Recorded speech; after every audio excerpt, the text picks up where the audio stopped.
In this lonely ass world, it's getting colder. I'm not going nowhere if I cannot take my boat there. My mind was bred a little different, yeah, from my own past. If I see heat, why the fuck would I wanna go there? Mama, I make you smile. Mama, your little nigga came from wildin'. Mama, always got in trouble, I was shouted. Mama, now I'm staring at shit. Mama, I'm the pilot. Mama, if I want something, I'ma go get it. Mama, swim with the sharks, piranhas, and fishes. Mama, it's so hard down here, God is my witness. Mama, I know where I'm going. Mama, I'm a fan. It's hard not knowing who is really gonna be there for me. I wish you could be here to see me the day I start touring. Shit be on my mind every second when I'm not recording. I'm waking up conversating with the Lord every morning. I mistakenly took the wrong path, I had to rewind. I fumbled trying to move too fast, I had to keep trying. Growing up, I got in trouble, told myself to keep lying. So much stress be building up, swear I be needing me time.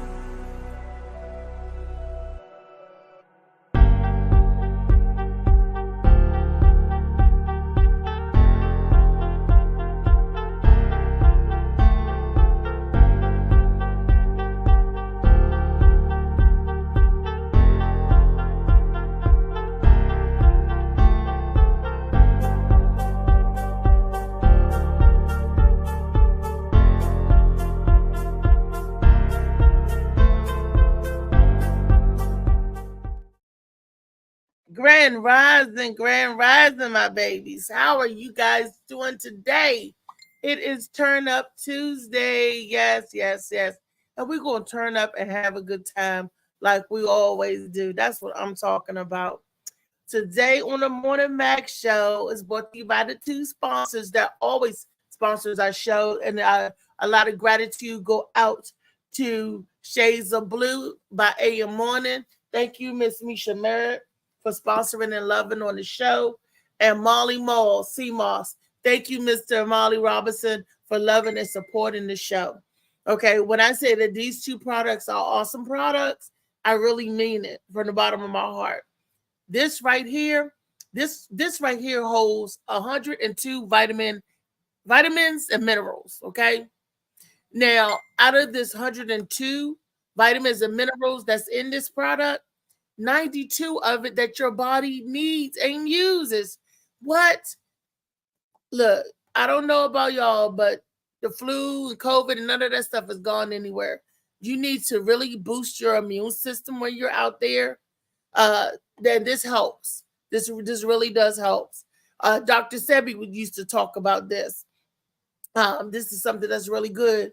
And this young man, and why I say his product is so special, because this young man made it really palatable. He made it nice to eat, to taste, to go down. That's what I'm talking about right here, because he took some time, love, and care, and he got a potion together. And it tastes good. He makes lemonade with the sea moss. He makes teas with the sea moss. He makes smoothies with the sea moss. And because it's hot summertime, he make pops with the sea moss, icy pops with the sea moss. What? And you could always eat it in its gelatinous form and mix it in your drinks any kind of way you want. But he makes it taste good. That's all I'm saying. Look, I wasn't a believer until I actually tasted. That's what I'm saying. This book right here is some actually good stuff in this book. I wasn't a believer till I actually read it. This book this is a good book. Okay, and I'm not saying it because AM Morning wrote it. I'm saying it because I read through it and I laughed a couple of times. I'm like, oh, wow. So you're always finding something new in this book that catches your eye when you're reading it. Even some grammar errors, but that's life, right? LOL. Laugh out loud. Alrighty. Let's get in here. Dr. Sue is with us. Hey, Dr. Sue, good morning to you. Wait a minit. I can't hear you. You're clearly not ready for prime time. Let me turn the mic on.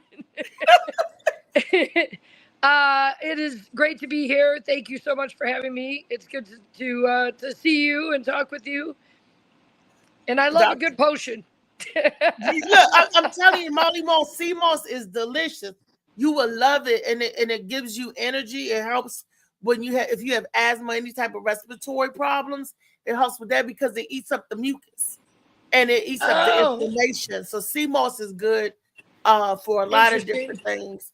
Yeah, and what he does, because I was always, I don't like the sea moss, so he made it into a lemonade, and I was like, this lemonade, this sea moss. Right.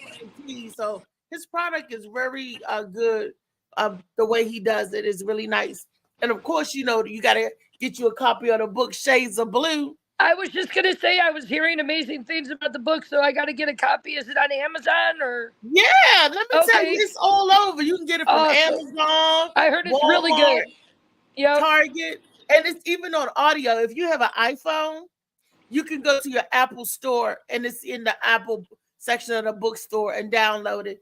It's anywhere where you have where they sell books. Anywhere where they sell books. But make sure you gotta type in Shades of Blue. That's BLU. Because all right. And is it like a memoir kind of thing? It sounds like it's a fictional story. Ooh. It's a fictional story, but some truths in it based on truth, but only the writer was true. So it's a fictional. It's like a period piece. It's going to take you, if you're a 70s kid, it's going to take you this is the first of 5, by the way.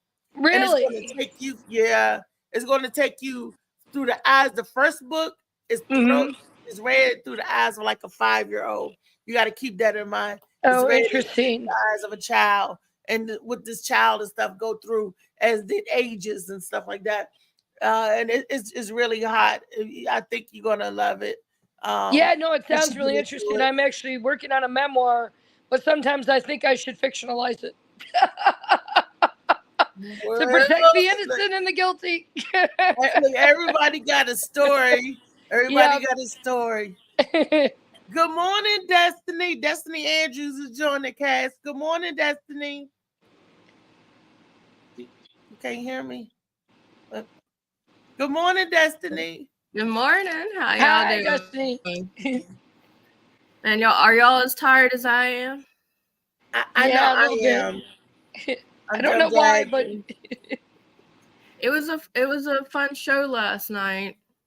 We're not going to talk about the show to David Green and everybody get on the show. Yes, ma'am. Yeah, I got the clip. It looked interesting. I was sending it out to everybody. I think I sent it out to 200 people. The show when it was, because I streamed it live and then I was just down there sending it to the people so we could get the views and stuff up. So hopefully the views come up and more people are starting to watch, and more comedians would participate. Sue, hey, you would be a great addition to Sauce in the City if you're available. I would love to do it. At that time, it's funny. It's fun. Once you play, it's fun when you start playing and stuff like that. Yes. Yeah. I went Shevitz and Wayne. Dwayne White. Yeah, Dwayne. Yeah. That's awesome. I went to his Wednesday mic out in Woodbridge, and they were, doing games and things like that. It was a lot of fun. Yeah, Shevitz, that's my boy. I gotta be able to get out there more. My issue is transportation, catching a ride out there from where I live to where he lives out there. So it's a hike. Where do you live? I live in Maryland. I mean, Suitland, Maryland. Oh, right. Well, you're kind of on my way, so if you ever want to go, I'll come get you. Okay, that sounds. I love riding in cars with comics. Riding in cars with comics is hilarious because we're always going to mics and things. So, yeah, you get as many laughs on the way. Okay. Look, iron sharpens iron, and that's what we do. Tell jokes and talk. That's exactly our conversations. We always joking and talking and cutting on each other and stuff. And it's just, it's nothing. Don't take anything to heart. It's just for fun, because I don't intentionally hurt people. But people think I'm a bully. Destiny. Did I get and Rodney and stuff? You saw Rodney Saturday. Ain't nobody a bigger bully than Rodney. And he gonna tell me I'm a bully. Nah. Look, last night when I said I'm starting to develop a kink over letting Althea step on me, you looked like you got pissed. I was trying to make a joke, and I was like, did I offend her? I'm so sorry. I got people that like when I step on them. Yeah.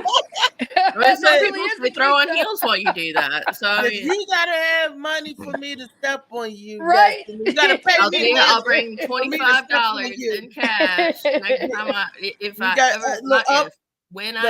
person. 1,500 in unmarked bills, and then I have to come out with my whip and stuff, But I just want to like in public lay on the ground, just put your foot on me, and I'll go and then that's a picture. We're good. We'll do it the same time you put a titty mark on my version of Shades of Blue. Yeah, we need to revitalize the DC Madam, I think, Althea.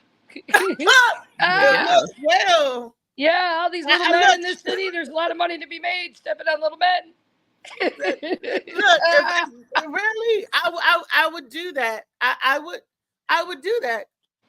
If Me they just too. want to be abused, I'll come out in some leather and get my whip. If they just want to be abused, I will. If you that sounds fun, but have you ever tried to put on a leather outfit? You gotta roll it up your legs. I don't know. Yeah, you need help with that shit. Yeah, the leather, that's a lot. Polyester. Polyester. I have a true story, and I have it, and I keep it in my arsenal of my leather. It was that pleather, for that BDSM stuff. It's the tank top where you're supposed to tie it in the front, and it's made out of that with that plastic or the leather. It looks leather. It's black. I'll show it to you guys. And I was in my room trying to put it on, and my son, he was in his room. He said, "What are you doing? Is that bubble wrap?" Because all you heard is, "Oh my God!" He said, "Mommy, you in there playing with bubble wrap?" I'm like, "No, help me." That's hilarious. He tried to stretch it. I had my t-shirt on and stuff, and I was like, "How did this thing work?"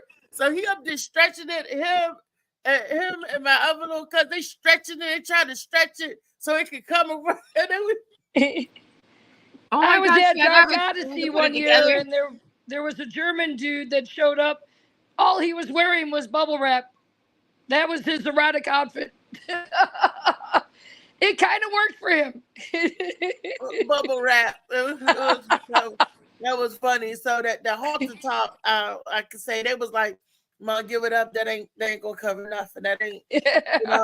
And I was like, "Hey," and they just looked at me and they was like, "She crazy. She crazy." But I said that I was gonna keep it because I was going to get a breast reduction, and that's why I still got the vest. It was the vest to tie up. Well, it's not a vest, but it was to come around and you're supposed to tie it up. I said, "You know what? I'm gonna keep it because one day the girls will be big enough, small enough to one cover. I tell you." But Dr. Sue, we're not here to talk about me. We're here to talk about you today, honey. So Sue, tell us about yourself, like where you come from and how long have you been doing comedy? What made you do comedy? Give us some backstory on you. So I'm actually originally from Detroit. So grew up just north of 8 Mile. So as everyone knows, thanks to Eminem, rest in peace, Slim Shady. 8 Mile is the dividing line in Detroit. So that's pretty much the line between black and white, right? So I grew up in Warren, which is the first inner ring suburb outside of Detroit proper, right? So it's also home to the GM World headquarters. I came from a family of auto workers, and I was actually adopted into the family, which is interesting because I finally found my birth family about 7 years ago, and I got unidentified information. Adoptions were all closed. So when I was 18, they sent me information and they said that there was a boy that she adopted out before me. Well, that changed everything because at first you're thinking, well, why'd they give me away? Then you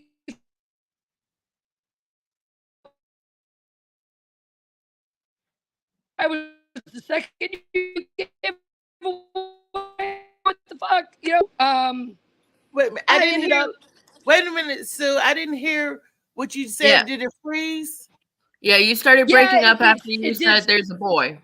Right, there was a boy that she also had 2 years before me that she also gave away for adoption. His though was a private adoption, and so that's how that was in my file. Nobody knew about me. She tried to hide me. You know, she was a bigger, taller woman like me, and so she tried to hide the pregnancy because it was the second pregnancy, and she adopted me through an agency, which is how I ended up with auto workers in Detroit. But ironically, my brother ended up in Boston with a Jewish family. I grew up always feeling like I feel like I should be with a learned Jewish family that is scholarly. And he always felt like he should be with auto workers. He wanted to work on cars. So somehow we got mismatched at adoption as well. So I grew up working class, white working class, like legit white working class. They just named JD Vance as the vice president. That's really not good for our. That's pretty much between that and the quote unquote assassination attempt. That's probably going to secure this man the presidency of the United States of America, which is I'm watching and just thinking, what the fuck am I looking at? But Vance likes to play himself off. And I think actually, you know, he might have been like a working class hero kind of energy. It's something to be, I hear. But I think that the powers that be that are more nefarious, they look for guys like him and they co-opt them so that they don't lend their talents and vision and capacities. You know, like I mean, he's a vet and stuff. He could have really done something for the working class in this country, unified the working class even. But instead, they gave him a lot of money as a venture capitalist and lured him to the dark side. And the Antichrist, if it's Trump, I always thought he'd be more attractive, but Vance, oh, don't discount that man. This is not going in a good direction. But I come from working class Detroit, and I'm so glad that I do because I ended up becoming I went to college. I was first in my family to go to college.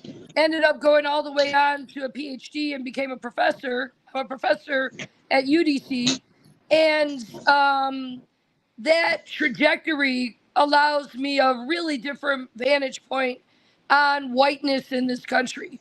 The white progressives, they like to talk, you know, about the white working class. We ain't shit, we're racist, blah, blah, blah. And there's a lot of ignorance and racism, but that's very different than the nefarious, you know, like you've got power and you still about the white power when you're the white progressives. And I always have to put that in air quotes because when I'm in the academy with them, they talk a big talk, but every black person I've seen go up for tenure in a predominantly white institution has had some sort of struggle. Even the 1619 Project woman struggled to get tenure. So miss me with that nonsense. And so yeah, and I ended up in comedy because when I got divorced during COVID, we lasted like 3 days. I moved out, and about a month later, he came out and said, "Oh, I think I'm gay." Well, we were married for 18 years. It explained a lot. But you know, I sort of live at the nexus of the culture wars. So I was like, someone give me a mic. Best dick I've ever rode. Wow. Did you ever bang them out? Good morning, everybody. Good morning, JoJo. Did you ever JoJo baby, Sue? What up, Sue? I heard some of that. Did you ever bang them out? Did you ever bang him out? Did he ever open up like an umbrella? People have asked Did me he like them fingers or anything? Did he like them fingers in the coochie or anything? He never did. Man coochie. And I've done that. I actually dated a gay man. I had dated a gay man before, but he was open about it. And I did, you know, rock a strap on. But But really, the question became for me, why am I always with gay men? And actually, the answer came to me a little while after that. I'd been sexually abused as a kid. And so, yeah, like it's, it's a life surprise. I mean, you breaking up, Sue. Are you at a good part in your house or a good section? Because you breaking up, and this is a juicy story. So, where are you at, Sue? Sue, I'm at my house, but my internet's a little dodgy. Is it any better connection now? I can hear you now, but you was breaking up earlier when you were saying about you actually dated one and you rocked the strap on with him. Right.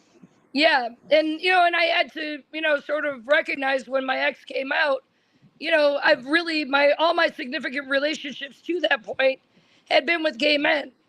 And so finally my mind let me understand that I had been sexually abused by an uncle who then shared me with the priest when I was a kid. Yeah. Oh my God.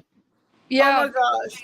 So are you so how did you get where do you connect your sexual abuse with attracting gay men?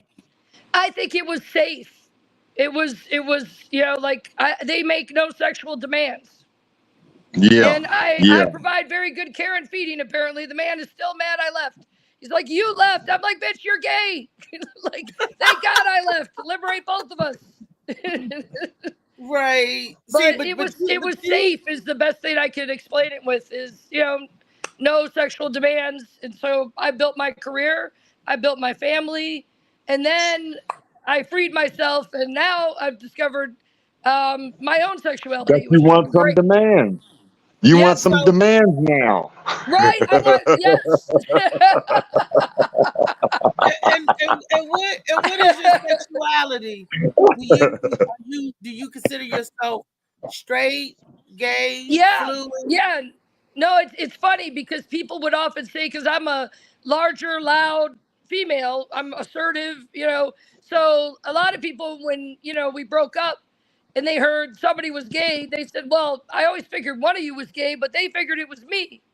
And I'm like, no, just because I'm a big, loud bitch don't mean I'm gay, bitch. I like it, But, so yeah, I identify as straight, which, would explain why sexually it was never, that dog was never going to hunt. Yeah. And I think I've had a few bisexual men. When I look back on it, I had some boyfriends that wanted a finger or whatever. I'm like, right? Really? Yeah. Their legs would go up faster than my legs. I ain't gonna. Maybe you'll talk one-on-one candidly. I ain't gonna say that on the camera. We talk one-on-one with that. So and I think as a larger, confident female, I provide a lot of the guidance, leadership, reassurance that those guys sometimes want. And the problem is that don't really work for me. I actually prefer a more, dominant, leader type of energy in a man. But, yes. I had to find me first. Now that I got me, now I can, but I learned about me by interacting with men, straight men. Well, before Green asks you, I might as well ask you because he just came on the set and you're out there, you're looking around. So what we do here on this panel is ask you to get up and let us see the back of that thing. And if it's a high quality quantity, put pants on. That seems to be the fakest ass excuse y'all can come up with. You know what I mean? We've heard that one before. But in our eyes, that's going to make it even better. That's going to make it much better. No, Sue have a big booty. So I do. leave her alone. I got a Swedish booty. Afia, could you back up off of it right now? You trying to help this system make it into the tomorrow. You don't need no damn help. Shit. You tell them go on somewhere and sit down. You don't need no damn help. I feel playing that sober cock blocking ass motherfucking friend at the bar with her. You know what I'm saying? Hey, she was trying to hook me up Saturday. After I had one of Gwen's rapey brownies. Rapey brownies. We said we gotta find somebody to rape. So we called David up. My car was down. So we called David. Good morning, Funny Man Green. Good morning, Brenda Brown. Good morning, Stepdaddy. Good morning, everybody. Good morning, JoJo. She would have set that thing down on you, David. She would have been clapping back. Your whole head would have been clapped up.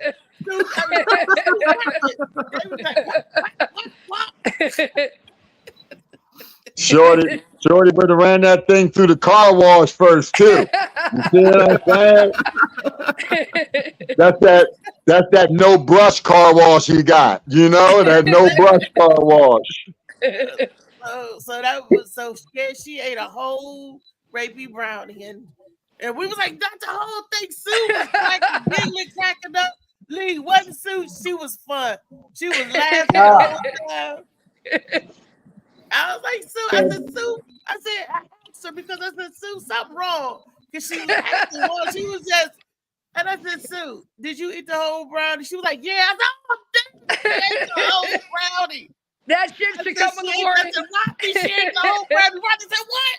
She ate the whole rapey brownie. We was like, oh, hell. We was all concerned about Sue. We was like, damn, Sue. It was like, you tried.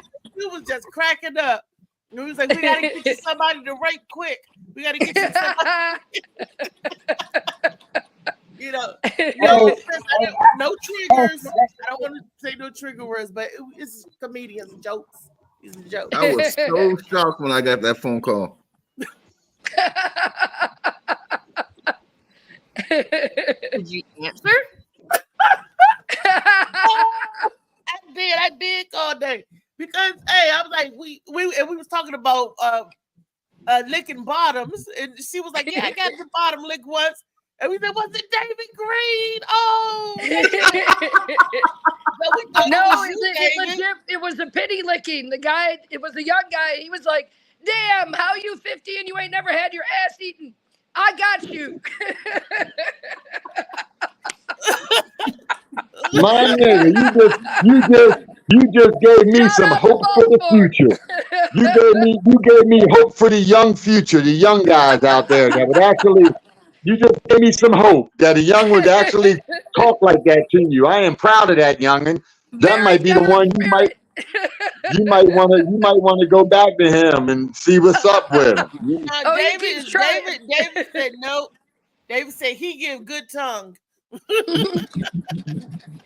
Real youngin. That's impressive. That's very impressive for a young man. A young man to actually think about somebody else. Right. You know, and use the compassion. David ain't number 42. David's a young man. Young man. Sue, tell him, young man. Tell him, Sue, come on. What did you say? You said I was 42. I think he was about 35. So, yeah, no, I thought you, generous spirit. I appreciated that. Good morning, y'all. Oh, good morning. Yes, good to see y'all. I have to kind of whisper because it's still 8 o'clock in the morning over here. So they be knocking on my door and trying to put me in a white jacket if they heard the conversation. So I have to put the headphones on. I have to make sure ain't nobody in the kitchen. I'm like, okay, all right, okay, now I can do it. So good morning. Good to see y'all. Yeah, they're going to be arresting all of us. Sex is going to be illegal. You said if Trump get in, sex is going to be illegal. Yeah, that's what it looks like we're heading for. Some kind of Christian Taliban bullshit. White Christians, they're the least fun. They're all hard up. You were talking about. Oh, ain't no Jerry question. Falwell. Oh wow. Listen, Dr. Sue, I have to come to the show I have to come to this show every morning after watching the news because it has me so scared. And so I'm like, oh my God, if it's gonna all end, I need to be live with my friends online. Right. This is a precursor because I had a dream last night. I was just telling Lee this morning. I said, why was I dreaming that I'm singing in church? It was a whole bunch of people around us in church, and the church choir was in front of me and behind me, and I'm looking all around. Everybody was singing in church. At least then I was dreamed about church too. So I'm like, what is this? Like, shake the demons off. I am a Christian lady. I'm an angel. You know what? Before I would be a little bit more afraid, but like, you know, back in slavery days, that's because, you know, they knew something was wrong. You know, our people was like, wait a minute, this shit ain't right. But there wasn't much we could do about it, right? Like, because we didn't have knowledge, we didn't have, you know, education, we didn't have tools, we didn't have things of that nature. But 2024 is different.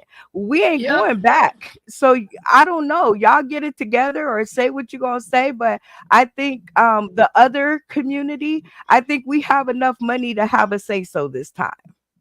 Yeah, like there's gonna have to be a fight. Yeah, there's gonna have to be a resistance.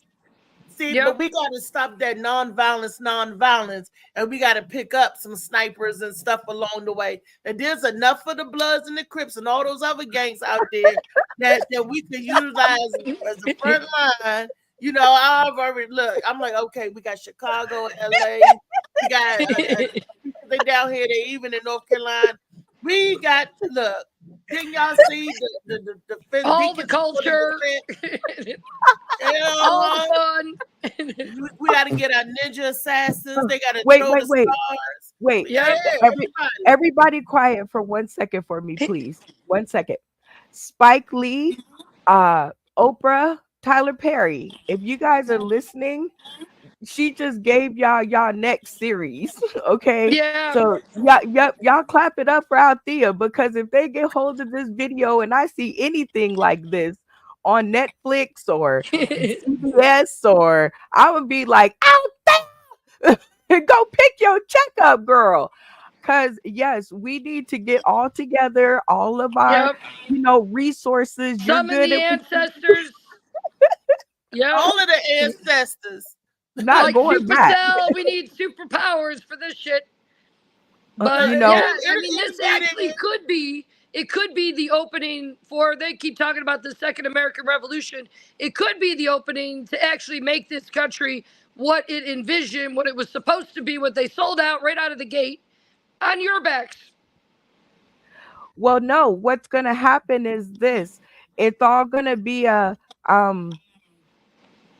we don't need you kind of thing. Now we know. That's some bullshit. Right? It's the lie. This whole country, they were eating themselves before they skirmished with the Portuguese slave ship in 1619. I know. I understand that, but we know more now. We're not back there. We're up here. No. Brenda Sue was saying that the white folks was eating themselves before they skirmished with the Portugal slave ship. That they were. We know they savages, and if y'all don't know, I'm sorry. The savages. We can't help where we was born in, the skin that we were born in, but we could always do better. I can't help it that my ancestors. Wait a minute. Everybody got cannibals. So don't do that. Everybody got cannibals because the Mayan people, the people that live in the jungles today, if the wrong tribe comes across one of them, they got so much knowledge that they believe if they eat one of those people that they get all that spiritual knowledge because of their knowledge through the jungle. So it's still happening today, and they black. So let's be real. Go look at The Delectable Negro. Read that book. Y'all read The Delectable Negro. They've been doing that in Europe taking the black people essence because they said we was magical creatures forever. So what is no? But I'm talking about black. I'm talking about blacks doing them like that in Africa. That's what I'm talking about. I'm talking about black folks. Rainforest, because down in South America. Yes, I'm talking about the people that survive. I forget which people. The little people. The little motherfuckers. You talking about the pygmy people? Yes, the pygmy. If some of the people that live in Africa, if they catch one of them, they will eat them because of all their knowledge and spiritual connection to the jungles. So they believe if they eat one of them, that they get that in them. You know, so yeah, so and that's not even for starvation. So you know what I mean? Like there's a whole bunch of different reasons why everybody eat people. Why people eat people. Jeffrey, you know how to cook pygmy people. Chef Dennis is watching. Good morning. Good morning, Slicky Woo Boo. Apparently, you know, okay, I got to do some more research on that pygmy stuff, JoJo. So, yeah. You can do what you gotta do, shorty. I already did mine. I just don't remember the name of the people.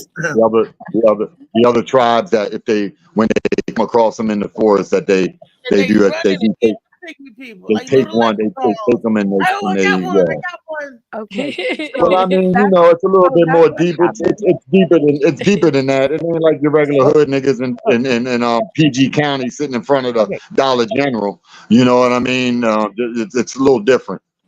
Okay, so that's what generally happens, right? We all start going off and talking about something else. These people are right here in the United States and they're about to do a hostile takeover. Okay, so all I'm saying is the reason why I truthfully believe in my spirit, the reason why the insurrection did not work is because all the other people stayed home. Yeah.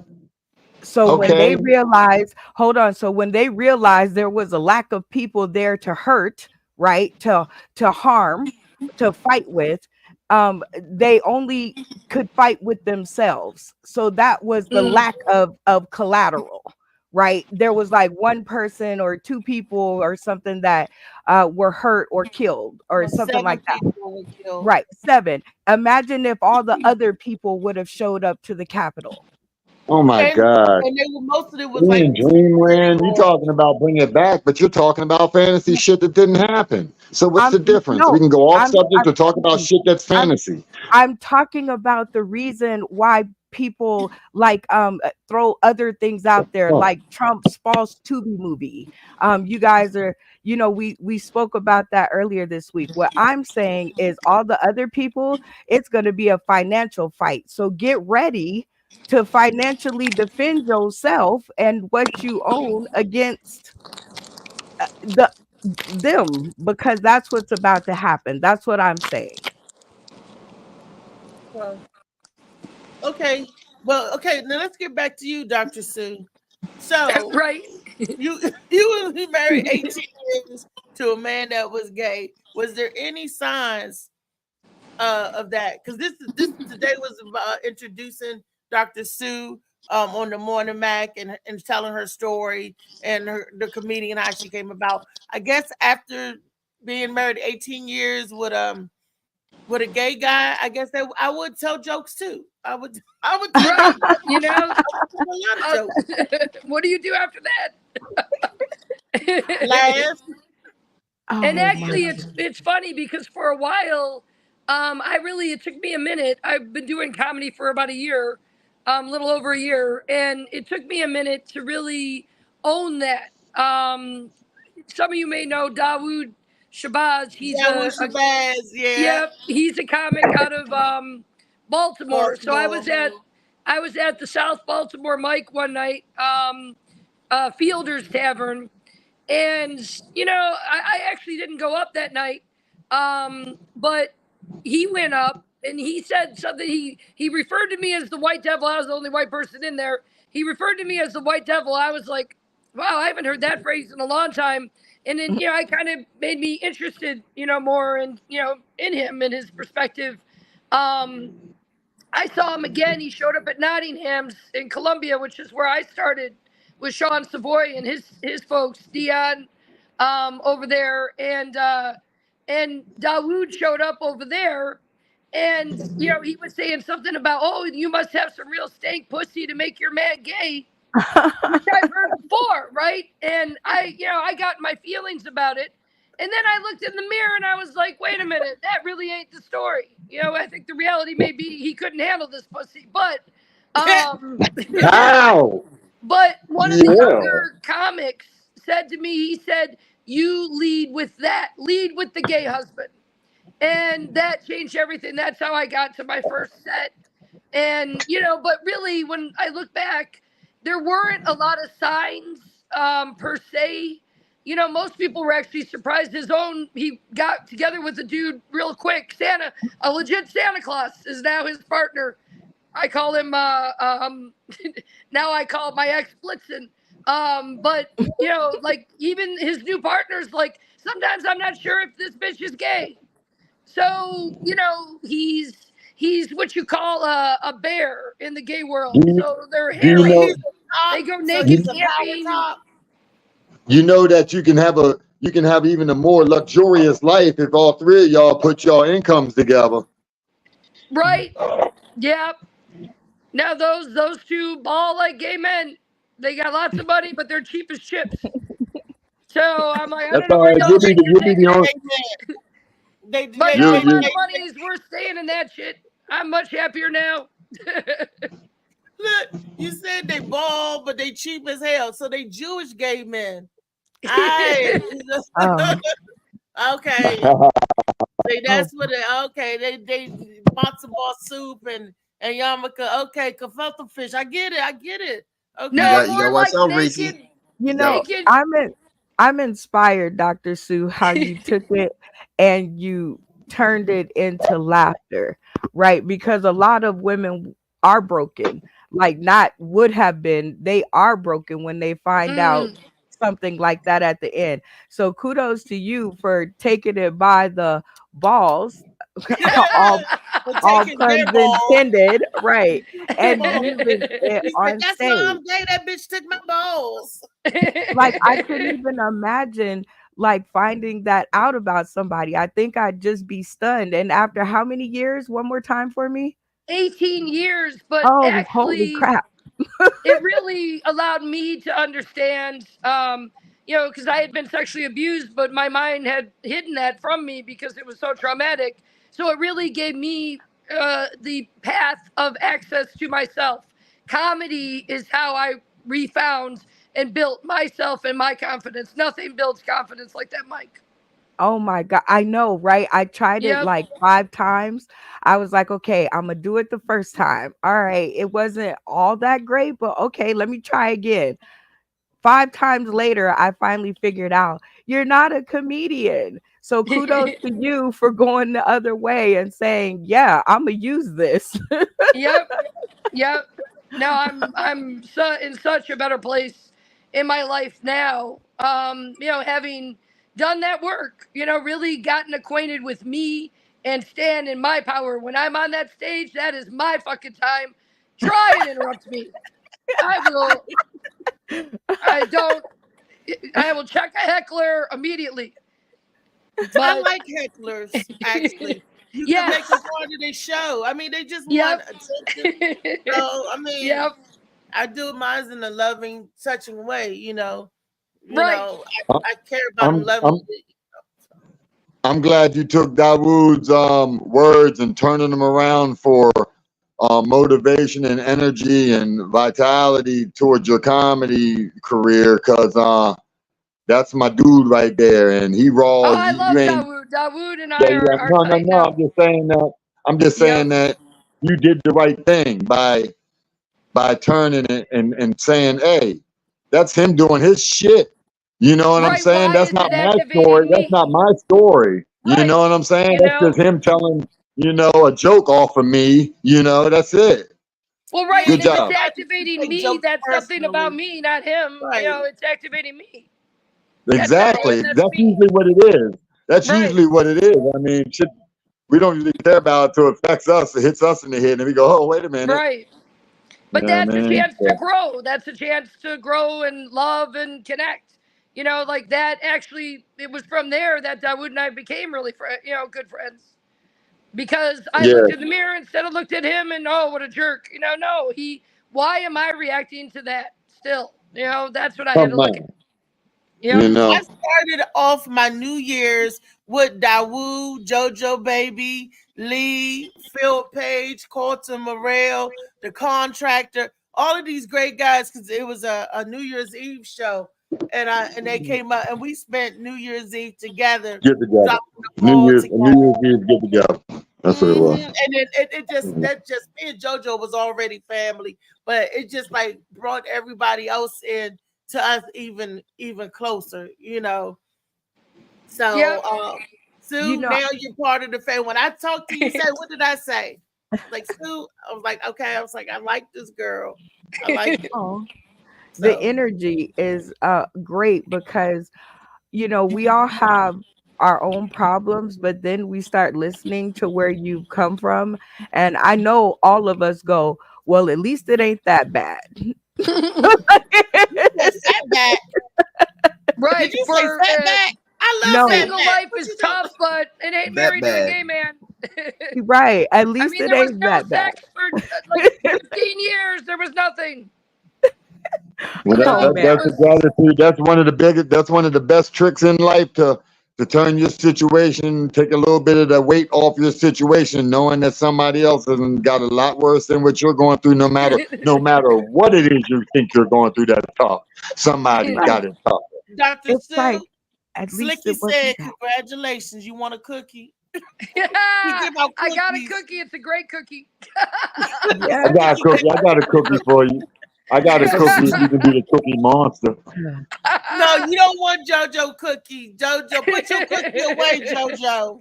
Put it away. Hey, pardon you. You want to make David fight you. That's all I'm saying. She might like that. She might like that Subway. She might like that Subway specialty cookie. You never know. Lee, let's get some more commentary from Lee and Destiny, because they all quiet in the show. What do y'all got to ask Dr. Sue? Any questions?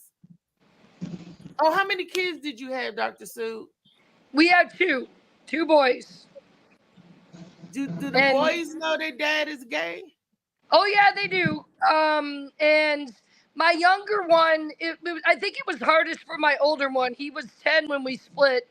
And I think because it was also his younger brother was, kind of gender non-conforming out of the gate. So what I mean by that is, we go like he's 3-4 years old. We go clothes shopping and we'd start off in the boys section. Next thing I know, we're in, the girls section. I'm like, what the hell's going on here? I'm a sociologist by training, a social psychologist with an expertise on violent deviance. So, like a BTK, Jeff Dahmer, like the extreme violence. If you know anything about BTK, he, that era, anything like that got repressed and likely, drove him into some of the things he did. I'm not one to repress. If it's who you are, it's who you are. So I rolled with it. My ex at the time fought me tooth and nail. You're going to make the boy gay. How ironic. But it come to find out, actually, it was the child that finally inspired him to actually acknowledge who the fuck he is and come out of the closet with the damn door been open for 25 years. Get out of the closet, sir. Go do you. Like, what are we doing here? So, yeah, I've, kind of just, rolled with the gamut of different things. My younger one now, they're both going through adolescence. So now, he's trying to figure himself out. He has a girlfriend right now, but, we try to give him space to just figure out who he is. The older one, I think, had the hardest time because suddenly I remember joking one day, I was going out with my friend. I said, oh, yeah, me and my friend, we're going out. And he looked at me. My older one was like, oh, shit, you too? I'm like, no, we're just going out as friends. We're not going out like that, but you could see he was like trying to figure out, like, is this contagious or, what is this? And then when he got to the middle school he had a boy. Yeah, a lot of the kids were hearing that his dad, was gay now. Really, I think it always been. So the kids, one of the boys was giving him a hard, like kind of glommed onto him, wanted to make him his boyfriend. But I think that boy was in a house that wasn't so accepting. He, does know who he is.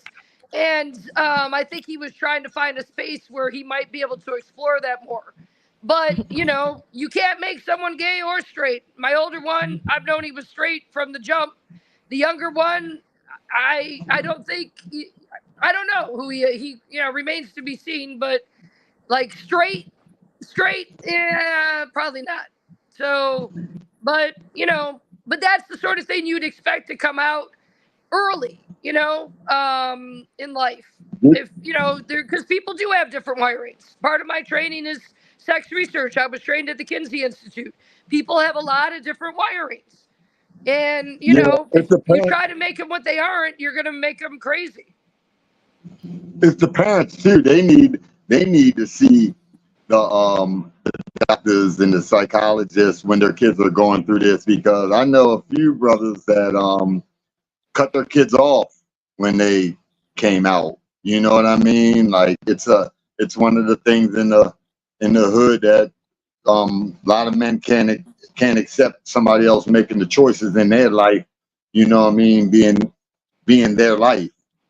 So they carry that burden as well and make it even harder on the kid. And remember, this is an underdeveloped mind we're dealing with. It's not 25 yet, which is when your mind is fully developed. So we're going through this with an adolescent mind and a mind that's never had any counseling. It just has the hardcore street or the Christian look, or whatever way you want to look at it, that it's, forbidden and I will disown you and that type of thing. Right. I don't know if somebody making decisions should be disowned. I don't know about that one. Well, and that's the irony is, we've moved more towards acceptance of, people being, true to themselves, actual liberty. But, there's residues, that go back to systems, of oppression that, people have to, navigate and make peace with. And there's often not a lot of support to do that. People just, often have to figure it out. And I think that's, why we see it. It's the same thing in the white working class, same kind of reactions often. Yeah. Oh, I thought you were saying Sam Dojo. No, I just agreed. I just was agreeing with her. Oh, okay. So there was no out there. You know what? I want to pause right here. I got a question. Why are we texting on the side instead of being involved in the show? in the private chat. In the private chat. What do you mean? In the private chat. What I'm reading. That was 20 minutes ago. Yeah, that was when the show started. The show started 50 minutes ago. Uh-oh. Read the question then. Shoot. Uh-oh. It's not even pertaining to what we're talking about. It's about Sauce in the City last night.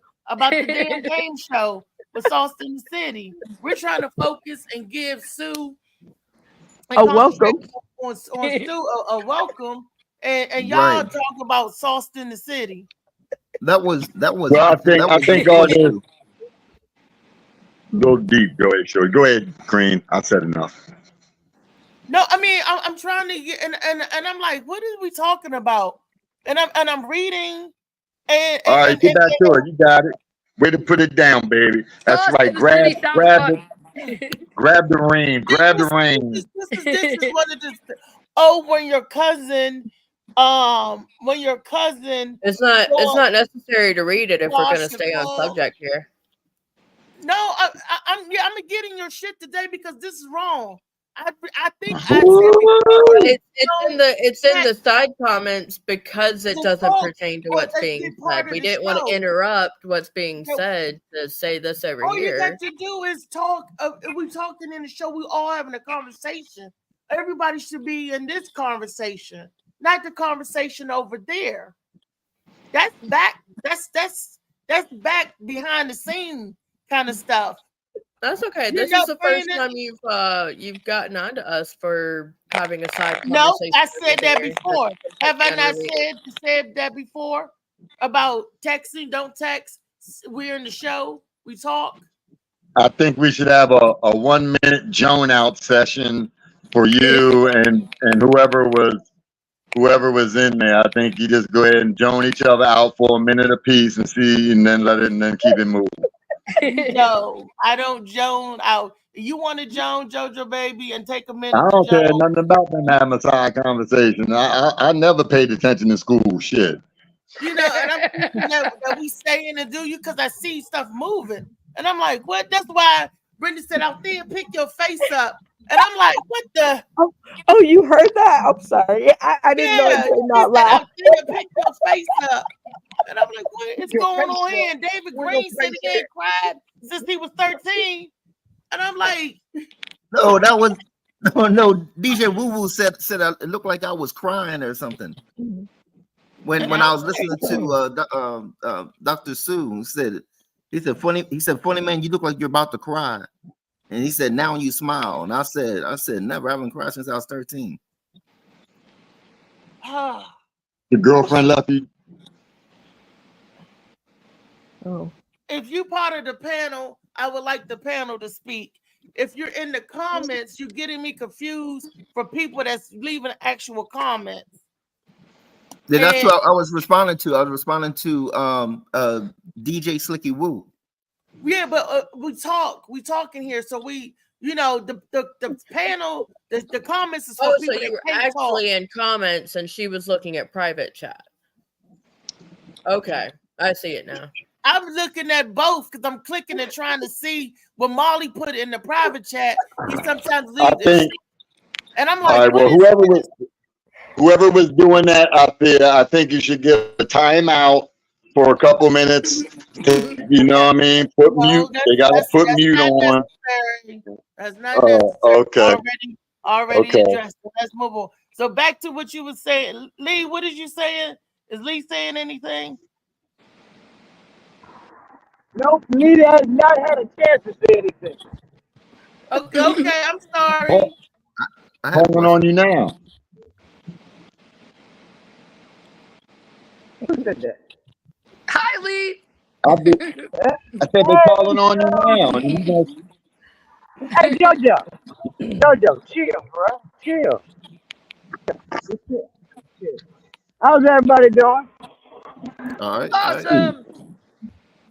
What's up? Y'all are giving Althea the blues today. Y'all children is being outrude. Y'all children is that's my girl. What's up, Althea? Right. Y'all got her reading everything. You got the chats and the privates and God damn. I ain't gonna complain. I'm working on my suntan right now. I gotta get this suntan in. Well, right. Well, thank you, Lee. So we're gonna get back to Dr. Sue. Thank you, Lee. I had a question for Sue. And Phil Page, this is Dr. Sue. I think you might have met her before passing. She's a comedian in our DMV area. She's making her way all around the stops and everything. So Dr. Sue. Yeah, I'm sorry, Miss Sue. I like to call her Dr. Sue.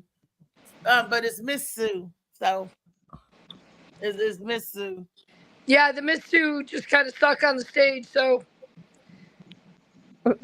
you rolled with it, you know, just like you did. You just Okay. rolled with it the same way that you rolled with your son growing up. You were like, okay, I see what you're doing here, and we're just gonna go with it. We're gonna see where this leads to. Yep. I And go with the flow a lot more. I used to be probably more controlling, trying to make, square peg fit in a round hole. Now I'm like, you know what? We're just gonna go with the flow, see where we I land. got a question. Hey, Brenda, I got a yeah, question. uh-huh. All right. Return the situation around and say that, and I would answer the same question. I'm not trying to point you out. I'm just giving a different culture here. And so you're going through the same situation, just saying, just story wise, as Dr. Sue.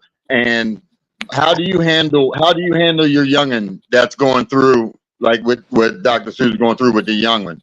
What do you do? Do you carry it like she's carrying it, or is there a different manner that you would do? Okay, great question. And I don't know because I don't know what it was in her footsteps. However, just knowing me, if you get to know me and the kind of person I am, I think me and Miss Sue are the same because I looked at my son's behaviors and just went with whatever it was that he did.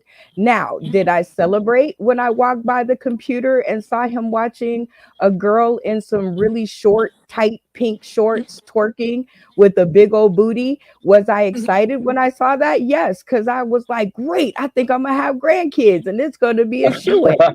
Okay.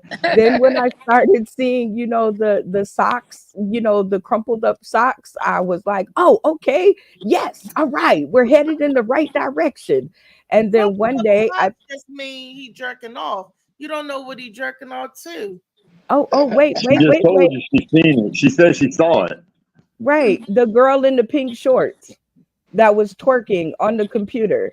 And many more images, I'm sure, that I wasn't privy to, right? That's just the one I caught him looking at. It's not, doesn't mean it's the only one he did look at, right? So, but all of these were signals that he was headed in the heterosexual direction. Now, if he turned the other way, I'm not sure what I would have done, but just me as a person, I'm a roll with it kind of girl, like Dr. Sue. I don't judge. I'm just like, okay, whatever way you want to go, let's do it. Just do it the best way you can do it. Right. Do you, boo, and don't make everybody else do what you want. Like, if we just did more of that, we would be Right. a happier society. Hey, And that's what makes that me nervous about this future. They're going to try to put us all in their little boxes, and I don't fit well in a little box. Jojo, return fire. How do you handle it? I'm not going to do it. There's not a whole lot you can do because I've been in a situation where my parents told me not to go somewhere or not to do something, and I did it anyway, and I just deal with the consequences, So I understand that kids do the same thing. I mean, I tell you, Dr. Sue, so to answer your question, same way you flowing with it. I'd probably once it's all the way out there, if it was, I would hope that he would get educated, and I would, give him the best education. I guess I would have to get more educated on it too, because I'd want to be able to refer him something, you know what I mean? Instead of just him going off the words of somebody's feelings or thoughts. I want some concrete. I mean, I know they're all words like that, but maybe some scientific, some people that are well balanced and have a good education behind them. Some ideas from that people instead of the people just around you using. So I'd handle it that way. But I will say this, Dr. Sue, and then I'm done. Your problems are pretty easy. You wouldn't want to change your younger or your older with mine. All right. So you doing good. You're doing real good dealing with this. You know what I'm saying? All this is a cakewalk compared. So it's through the funny. It's through the funny. Funny heals a lot of things. Funny heals a lot of things that medication, they try to give you all this medication. But if they would just buy tickets to comedy shows, I think people would be a whole lot healthier. I really do. Yeah. Laughter is a medication. Sometimes the comedy. Sometimes the comedy shows.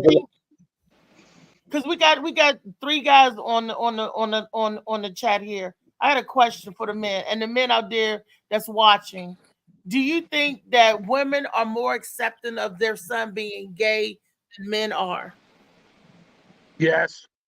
Yes. Yeah. What's the question again, Reese? Do you think women are more accepted of their son being gay than men are? Oh yeah. The only reason why I'm have more acceptance. And I seen this little boy get knocked in the chest at 3 years old. Stop crying, man up, be a man. And I was like, why are you hitting that boy in that chest like that? Like he is a grown man. So, and guess what that boy is today? A minister. No. Oh no. But he's gay, and and I'm like, how you gonna beat it? I mean, I actually seen it happen, grew up with it, and I was like, how you gonna beat him and make him man up? He's 3 years old, and you punching him in the chest. That ain't gonna make him want to be a man. That's gonna make him be everything opposite. And then when he would cry, we would come and pet him up because I would come and pet him. I was like, don't cry, it's okay. We was like, you did it then. You the one that patted him up. No, all of us did in the house, pat him up. Because the father was wrong. He was wrong. He was wrong. He was doing shit like that, and he was like, making this boy hard, But that's the way we were raised. Yeah. Right. Yeah. To abuse somebody. I mean, we didn't call it abuse. I have kind of a related question. So you all, a lot of you are all in comics. Yeah. When I'm on the mics, one thing that I notice, and I kind of think that this may not be unrelated to our current political moment, because you look at someone like a Steve Bannon or a Steve Miller, all these doughy white boys that don't get no pussy that are making all this Project 2025 bullshit. And then you go out on the mics and you see so many, especially the younger white dudes, talking about being bisexual, how they suck dick, all this shit.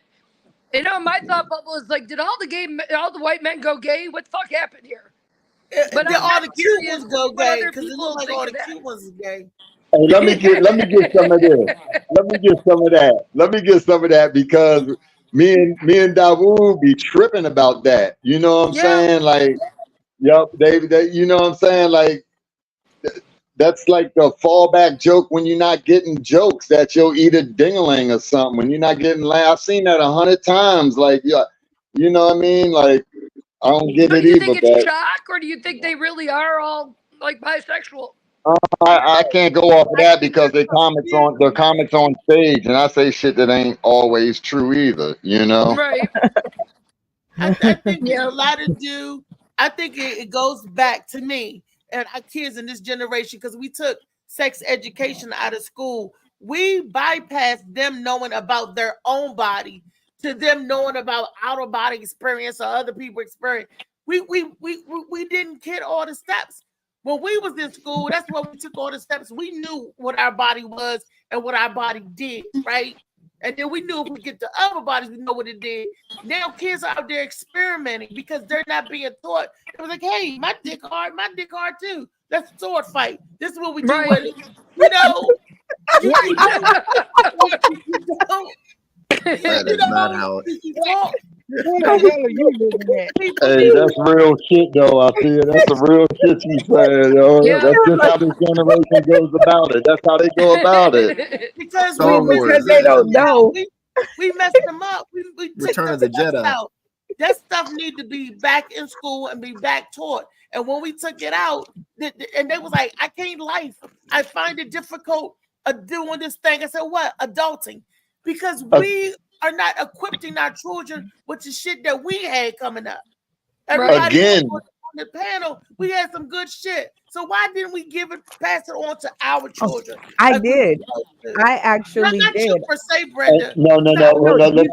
You said on the panel, and I just want to. We on the panel had good shit. Right. I'm talking about us. I'm saying why didn't not we? Why didn't our generation pass it on? Society not nobody on the panel. telling us that shit was wrong. Well, I think telling us that other motherfuckers can raise our kids instead of us. They started telling us if we don't treat our kids the right way, they can call the police on us. Yep. And enough of the charge I gotta take. And enough of us who did pass that on to their kids are too they don't want to admit it because it's considered bad as passing an ass whooping on to your kid. And I passed on a few to my son. He'll tell you about them to this day. Not only to my son, but his friend, anybody who seeks shelter in this house, or any kid that I watch in this house, and I tell the parents, I am a whooping, I'm a disciplinarian type of mother. Because how can I make your child mind if I can't make them mind? Okay? Absolutely. On site. Because you're not gonna. Well, you know that's all linked. It's all linked. It all goes back to the welfare system. You know it was all a plan. And I tell you this, let me answer one of your questions, and I'm gonna get out the way again. Y'all been saying something for a minute. Let me say this. They took it out of school and they don't teach it in school because they want chaos. They want you to be ignorant. They want this because that's where it generates money at. That's where it generates hard workers and laborers and low people that are making the low end, which is like 99% of America. You know what I'm saying? Like, for real. That's why that's why you don't have auto mechanic class, you don't have home ec, you don't have sex education, you don't have driver's ed, they used to teach you driver's ed in high school. So you didn't have to pay to go to store. You gave a little bit to the school and that was it. You know what I mean? So they had they took all this out just to generate money, just to generate other things to make everybody's pockets laced. That's why. I think you're absolutely right. I think they're doing a lot to sow chaos and to make people weak, right? I've been teaching university since Gen Y hit the scene. And I've been watching, especially the young white dudes. Some of them I'm sure are gay, and they'll come and confide in me, and they're like, "No, I'm not gay, but it makes it easier to meet the girls and talk with the girls." Like they don't know how to talk to girls, you know. And then you got others that I think the impression I get is that they're like trying to find some kind of distinct identity.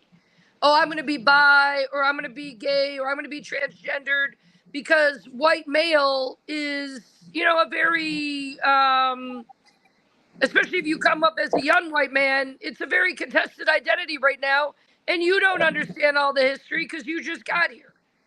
And, but all of this does sow a certain amount of discord, empowering the kids with, a server. Okay, yeah, CPS was supposed to help kids, protect kids. No, it's like empowered kids to report shit that doesn't amount to abuse, and then they miss the abuse when real abuse is happening. Like it's they trump the charges up to make it look like more abuse than it really is. It can go either way. There's a lot going on out here. And I used to tell my son, I had to whoop you so they won't kill you later. I'm whooping you now so they won't. I said, because they don't care about you in the streets, they'll kill you. I said, you are a threat. You are a black man with knowledge. You a smart black man. You're public enemy number one. Because you got knowledge, you smart, and you don't have no police record. So they want to try to give you one. So, and I'm telling him, he's a public enemy. They look at you as being an enemy. Because they and that's just the truth. That's why there's duck hunting season on your ass. That's why you got a target on your ass. That's why when the police pull you over, you got to do this and do this. Right. Hold your hands out the window. Right. And then like in Baltimore, when that mom was beating the kid that was at the after Freddie Gray that case erupted in Baltimore, and the kids were out on the streets, and the one mom found her son and was beating him up out on the street on camera, and the white progressives like, oh, good, get that boy in line. Wait a minute, make it make sense, because the other times you're like, oh no, abuse is wrong. Well, is it wrong or is it not wrong in certain situations? Like, none of it's consistent, and it's always, the target is always on the black boys for sure. Right. Yeah. Yeah, they the public enemy number one, and they don't realize it. And then you got dumb Tim Scott ass up there, like, hey, like, boy, you the turd in the milk. Go on, sit down somewhere. I thought he was the sniper at first. I say he was mad because he didn't get the running mate position, because it was promised to him.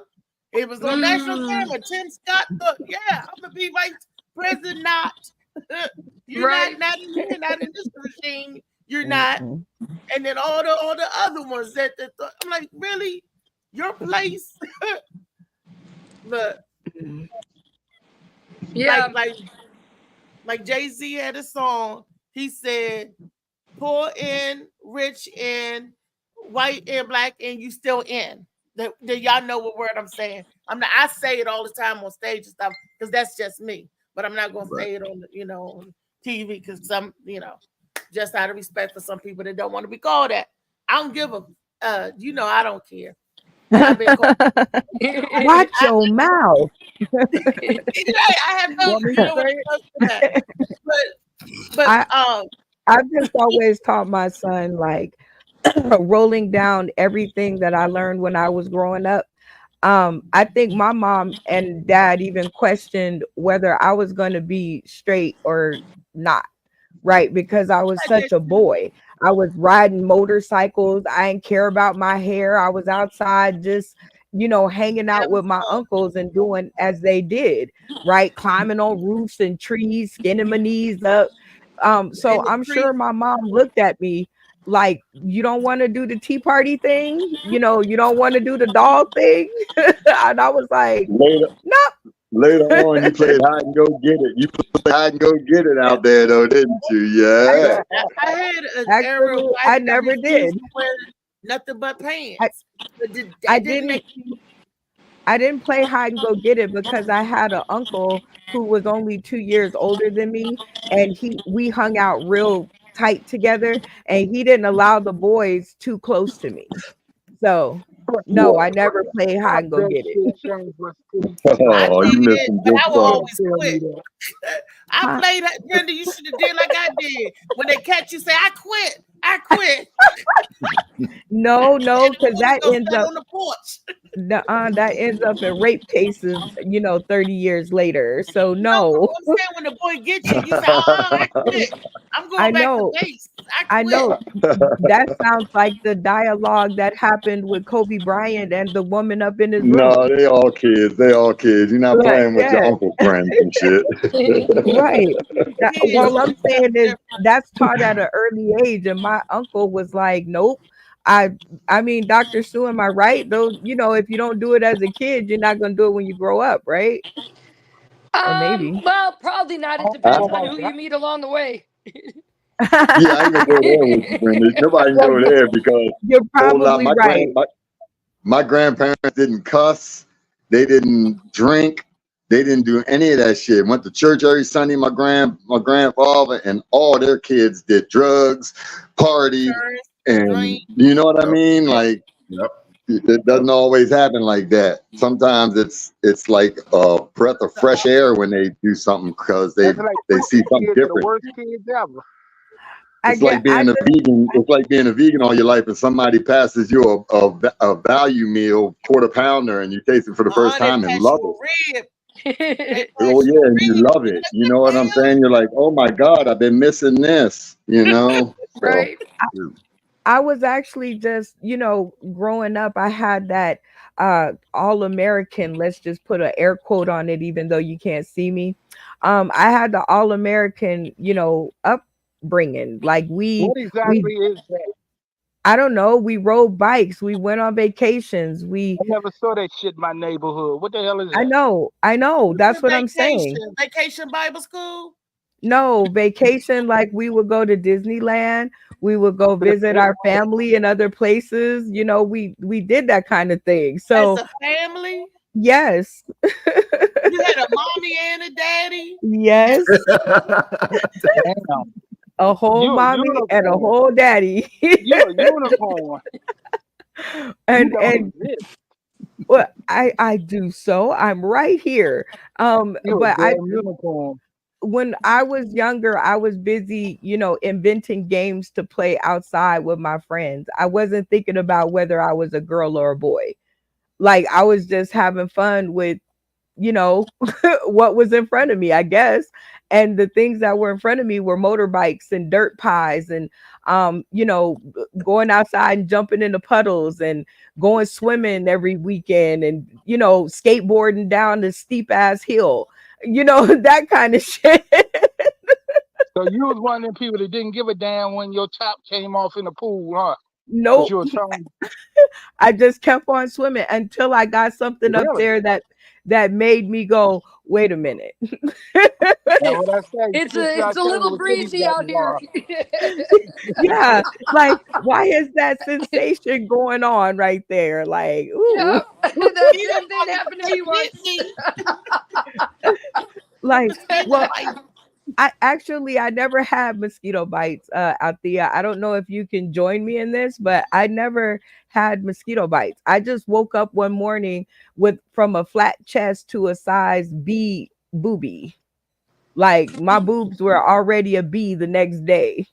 Like, she got bee stings. Ooh. yes, I had whole bee stings. I had like a whole handful. And then like How the the hell next did year, that happen, Brenda? I don't know. Were you on medication? No, it just I formed out just early. It just seemed like I You woke up the next were- day and I tried to go outside to play with no bra on. And that was the first and only time my daddy ever put his hands on me, was when he saw me come bouncing in the house with no bra on. I got so many questions. Oh, Wait a ooh, minute, yeah. before we go dive into more questions and more Dr. Sue, I did promise Destiny, because she wanted to talk about the show. I said we can't talk about the show till we get like almost all of the members that on the show, you know, in the room. Destiny, I watched half of it last night. I fell asleep. I had a few questions, but wait a minute, Destiny gone. I watched you get booted up there. I saw that. Yeah, but I fought my way back. You got back. I missed when you got back. I seen when the other girl got Destiny brought called back. me out. She said I was always dumping, and she even told Sue that, didn't she, Sue? She said I was always dumping on her. So she called me, Destiny, where your ass at now? Now it's directly for her to come and show her she gone. Her and Dan Lee. Hey, I enjoyed the show though. That was fun to watch. It was fun even just to watch. So I enjoyed it. You know what I mean?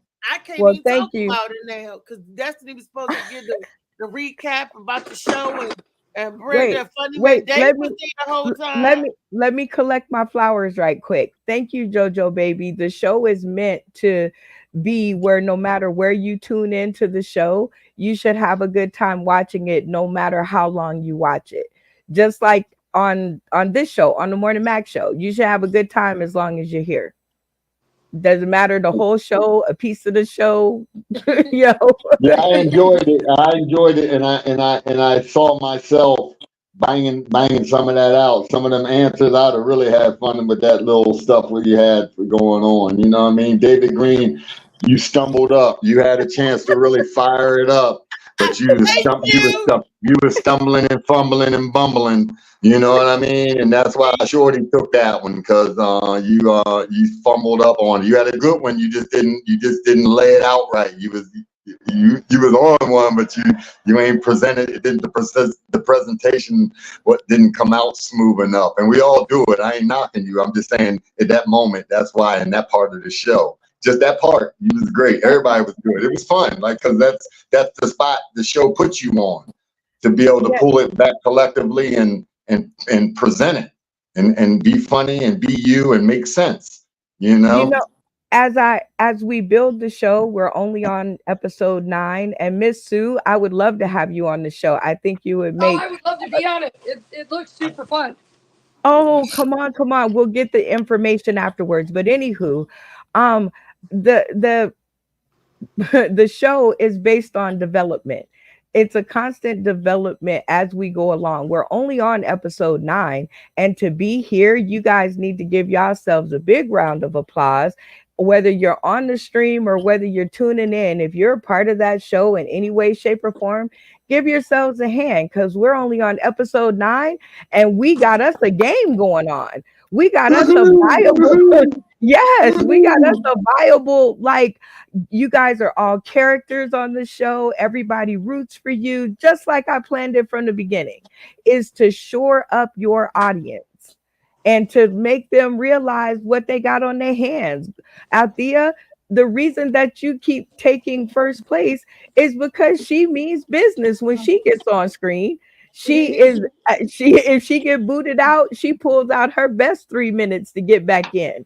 She don't be like, oh no, I don't want to tell those jokes. I want to hold those in case I get in trouble later. She coming out banging heads so that y'all know not to pick on her. So I love the game. I invite everybody to come and play.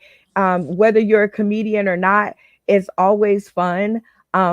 Just be funny. No jokes, just be funny. Look, Rodney is the proof of that. Rodney's not even a comedian, but he's funny and he's charismatic. Sue met Rodney, so and it's really fun. So they pick on me because they say I've been booted out, and David can attest to that because he was the one that booted me out. I've been booted out for being smart, because he was like, they ain't gonna bank no more money without Althea. Take Althea out, and they won't bank no more money. So they kicked me out for being smart. They kicked me out for being aggressive. Look, and Destiny and Georgia Peach always team up against me. Even if they think I'm funny, they gonna say she's not, because they don't like me. So they because they don't want you to they don't want you to get number 1 every time.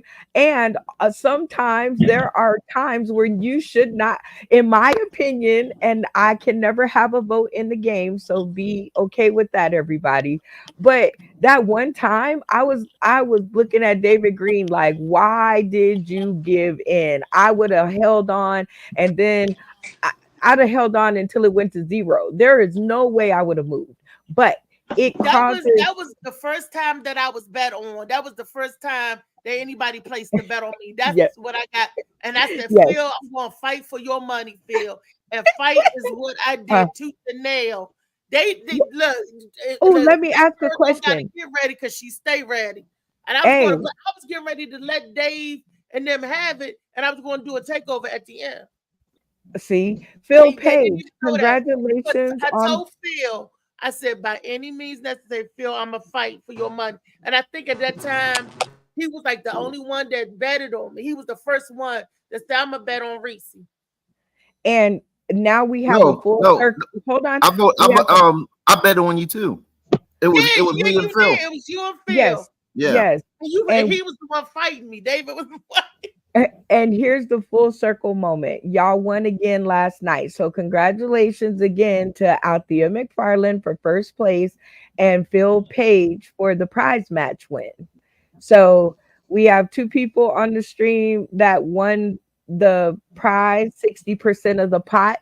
I don't get any sushi or hair bows. I can't even ride the bus this week. I got to figure out how to do that.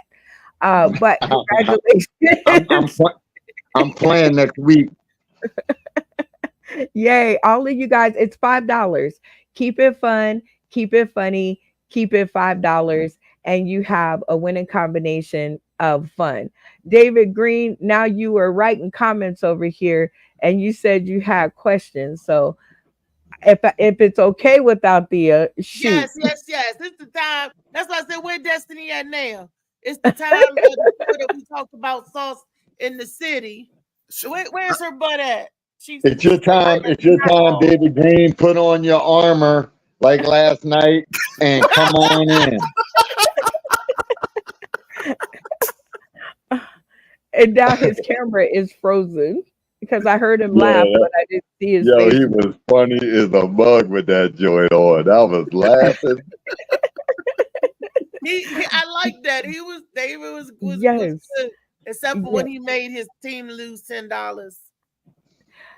I didn't see that part. I fell asleep. Because it was such an easy question. You know what I mean? Funny man Green. Funny man Green. Go out and come back in because you're frozen or something. Your camera's frozen. Oh, I thought he just wasn't moving. All the time. That's a lot of skill to not move for that long.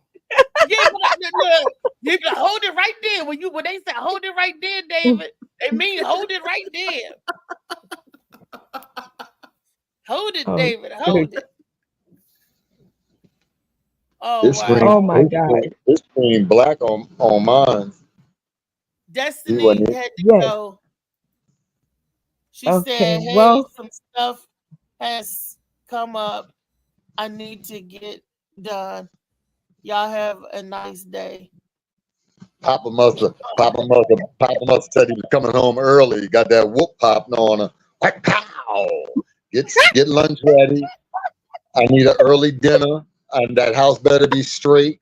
You know what I mean? Yeah. That's right, Papa Bear. Pop that whip.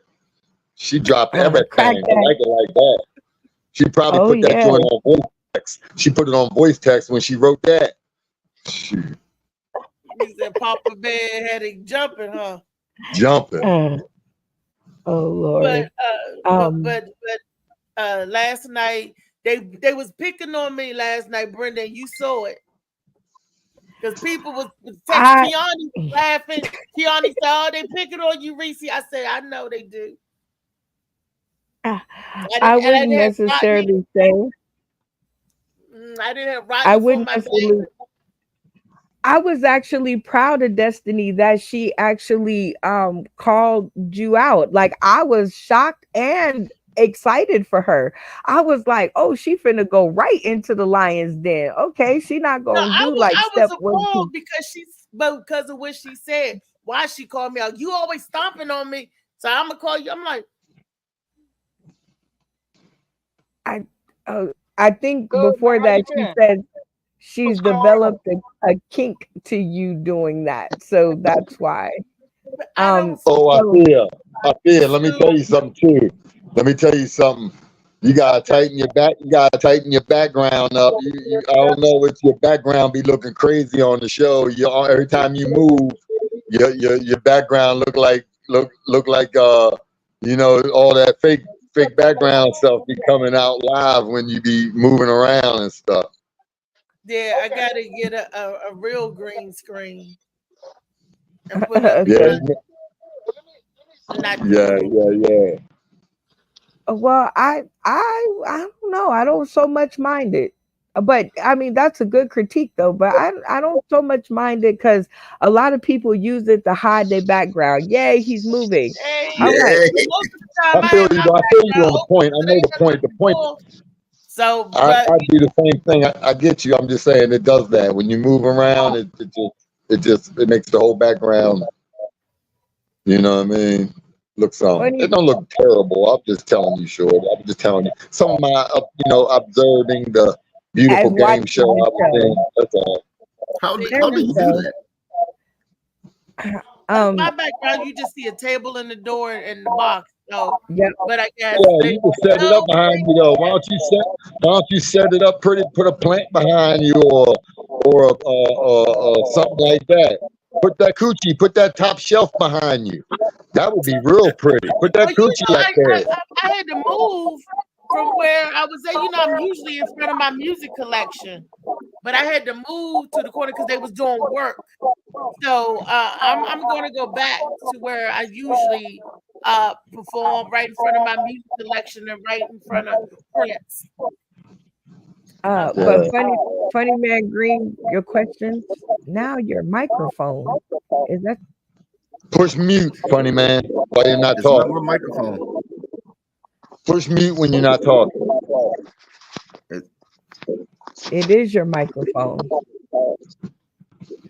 Nope. It's not his. Okay. Is it mine? I don't think so, but no. Brenda? No, okay, it's not it's not Brenda. me. Let's go Phil. Because he in the Hey. car. Well, what do you need? Yeah, I'm here. Can you hear me? Yeah, we can hear you, but there's a echo. Yeah, we can hear you. Are Am you I in the the car? echo? Yeah, let me come out and go back in. Wait a minute, it might not be you. There we go. Hi. Okay. Maybe it Funny was Man him. Green, maybe it was Phil. Because I know sometimes when you're in the car does that. I get blamed Yes, for everything. It don't make no sense. absolutely. I No, like to I guess Destiny feel like that too. I like to address y'all questions at the right moments in time. And, you know, when Thea gives us space to answer the questions, because I know we're all excited and you were all excited last night about the question. You was like, I know the answer. And it just came out and you and your cousin and both of y'all started. So while it's not a rule, it's called a penalty. Just like in any sport, in any game, you get penalties. Is that better? So the penalty Yeah, was but you get a penalty. You get a penalty for breaking a rule, and you just now said no, it no, no, wasn't a no, rule. no, no, no, no. I didn't just now say it. Althea, please, you know, go back into your memory records and let David Green know that I didn't just make that up last night. You're not supposed to talk when she's talking. And that's why we always wait until she say go. Okay, go. But you guys was yelling it out before she could finish the question. And before she even said go, you guys already blurting it out, like jumping the gun. You know, like you pre-ejaculated. That's what Yeah, I was about to say the same thing. Damn, That question was too good. It was that question was too you. good. I had to let it go. It was so good that you see Nemo got you in trouble. See, if Nemo wasn't on the show, y'all wouldn't be yelling out, you know, cuzzo, the double team cousins with, you know. Yeah. She said your cousin got you in trouble because, and she's right, because you're the elder to the show. You caused him to do bad behavior because he didn't say anything until you started. So then David was showing out last night. He was taking over like a mug. Oh, that's easy.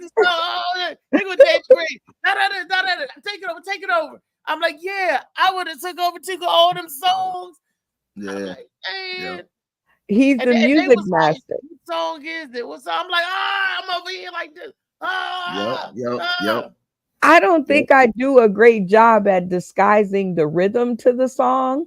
I think I do. No, you read it good. You read it. I did? Okay, because in my head, I'm like, in my head, actually know the lyrics to know the, you know. Yeah. I know the melody, and so I try to say the words off melody, and I don't think I'd be doing a good job. I listen to all genre of music or whatever, and you know me, working 10 hours, whatever, have the earphones in. So I'm just, you know, like you said, when it comes to music, you know, on it. But and they had to realize and the daytime, the bonus junk, the daytime junk, we wouldn't have missed any because the one I didn't know is the one that you knew. No. I'm lying. The Golden Girls. We would have missed the Golden Girls. That is it. That was the only one because it was that house at the dark at night. Yep. And everything else I got on like boom, boom, boom. And nobody would have got Empire. I was like, that's how King. No, that was my show. I got my son on it and everything. I was like, they didn't get down. Like, that's the Jeffersons. That's the game. Oh my goodness, my mom used to watch the game like it was like out of style. And then it was like, no, they said that looked like me. I said, no, that looked like Tamar Braxton. I said, Yeah, the Braxtons. Yep. Yeah, and like I said, I knew. I was like, wait a minute. That Well, means you I see, watched Dr. you Sue, just as much as you, Brenda. this is the kind of games that we play. They invoke thought. They invoke like going back in your childhood and playing that Monopoly and spades. It's a competition series game show. So you guys And when as you much as guys I watched the Golden Girl, I should have got that house, but I never I paid really like attention that. to what did you say, Dr. Sue? I said I really like that. That sounds like a lot of fun. because I sent her the link. See, Brenda, also what I did last night, I sent the link out to over 200 people. That's why, Kiani, not only did I stream live it, I went through IG and sent the link out. And then I went through my personal phone and was sending it out to people on Facebook and everything, tagging them. That's why Kiani was watching it. I sent it to George. I sent it to all of them folks.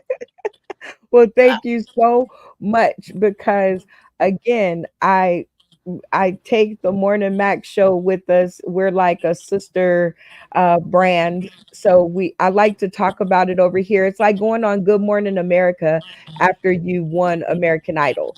So it's like that. So just in our form, right? So all the winners who won, all the players who played, they're always welcome over here on the Morning Mac show. I think I'm going to start getting you to say that while we're in the green room before the show, because everybody is tired after 2 hours. So go ahead and say that before we get started. This is a safe place for comedians. You could come and laugh, or if you got anything to say for anybody, this is a platform that I enjoy and I built for people to say whatever it is that they're on their mind. When Destiny not mad at me, she be saying some stuff too, but I think she's a little mad at me. You know what?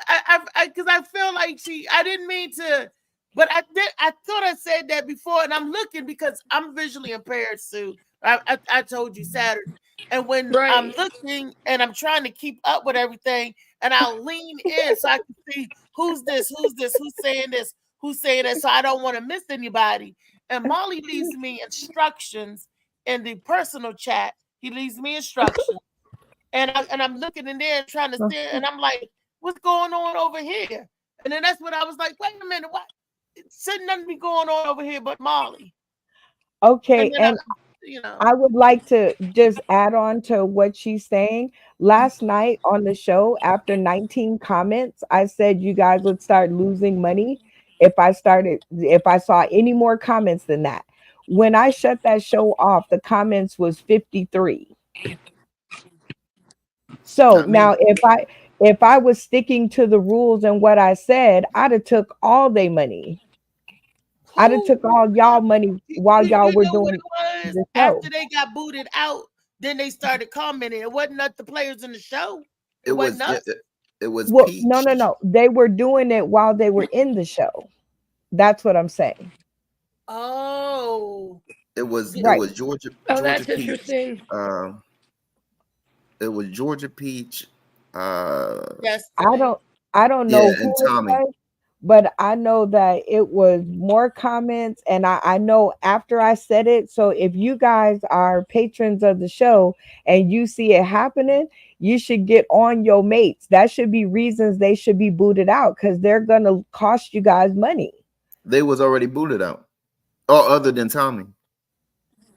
Right. And so when you got a chance to pick who came back in, that should go against their record. If you can't follow instructions, why should you get another chance at the game? That costs you. I haven't been taking the money from you guys because I feel bad. I'm like, no, I'm gonna give them a chance to get it together. We only on episode 9. So now I bet you one thing, nobody else will talk before I say count the money clock is on. I bet you nobody else will do it. And then if they do, they're going to get booted out, because now everybody, how they say they make examples out of celebrities. Well, you guys made an example out of yourself. I never can say anything about it until I see it happen. And that was the first time it had happened after I said, don't talk until I say go. So, I apologize. But it's a good, it's a learning curve. You was excited because you was on fire last night. You was. I was. That's because that was the music. He may have not know what a dollar was made out of, but he knew what the music was. I knew what a dollar was made out of. It's always good, Dr. Sue and JoJo baby. I think y'all would have a good time on the show, and y'all personalities might land y'all into the top 3. But it's gonna be a fight because Althea I like a fight. I'm from yes, Detroit. I like right on. You know, I've been to Detroit. I've actually been there. And I'm digging it. And I think a fight is exactly what the show is about. It is camaraderie, and you're funny always saves it. The camaraderie, and we bind. Like Claudine, me and Claudine click, our spirits bind. Me and Dr. Sue's click, our spirits bind. So me, Sue, and Claudine gonna be in the next top 3. Yep, I like it. We all agree. Sorry, Pardon you. Oh, I'm sorry. You gonna be on the show, Joe? I already said I was gonna be on it. Each other out. You and Rodney gonna cancel because the alpha males. See, you don't know what might happen. You don't know what might happen. Females gonna hunt together. The pride of the pack. We gonna hunt together. So we gonna be big. You know, the alpha males be fighting over who's the top. Me, Sue, and Claudine gonna be hunting together. We're like, over here. Let's get That's right. Y'all run them down, and then we'll come over and figure out who's gonna eat the guts first. Oh my God. And that's because we're loud, we're aggressive, we're big burly women. You know, we're big burly women pillow. that like it. Titty pillow. Remember, Dick. You know, exactly. You knew where I was going with that. Yeah, and I know how to do. I'm a strong lion too, so I want the guts. So when y'all out there, we ain't gonna fight over dick. We pass that up. I'm like, that's what I'm telling. We ain't say that. We ain't say that. We all know how lions hunt. The females hunt, and then the males come, and then the big male gets to eat the guts. You know what I'm saying? So you know who I think maybe we should just stick to coming. Who needs to be eaten? Well, eating can be good though. I think we on some lion stuff right now. Wow. Alpha men don't eat shit though. Out there, I think that JoJo baby that's because, baby girl, you ain't been with an alpha male. That's why you ain't got your gut right. You know what I mean? I think here's JoJo, the new adventures. hold on. I think it's going to be JoJo baby, Rodney, and Tommy that are going to form the alliance against Thea, Miss Sue, and Claudine. So, Miss Sue got a good vibe too. I like that female vibe and see, like one of the questions, like the question when they said, was anybody going to drop everything for comedy? You know what I'm saying? And Athea and the other chick dropped, you know, they lit their light up, right? And now Athea, see, this is the thing, Athea, and I hear you, but see, you're on the game show, right? And you're a comedian.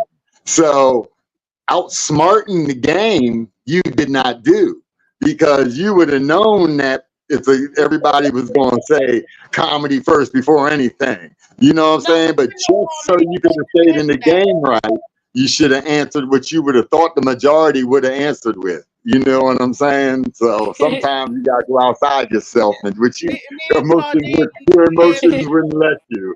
Your emotions wouldn't let But what I told Claudine, I said, it's okay. We sitting out. I said, that means we're going to kick their ass to get back in. And we did that. And they landed in the I heard. I ain't see it, but I heard. I just would like to say it is always so fun to watch the different strategies, Dr. Sue. And as what did you say, a psychologist? What do you do? Yeah, no, I'm a sociologist, but a social psychologist. Oh my gosh, you of all people would have so much fun on this show because it is the next biggest social experiment in comedy. Remember, recap. Let's have her on the recap, Brenda. Oh my God. Good Would you come? Would you? Oh my God, that would be amazing because I would love to hear your thoughts. Yeah, that would be cool.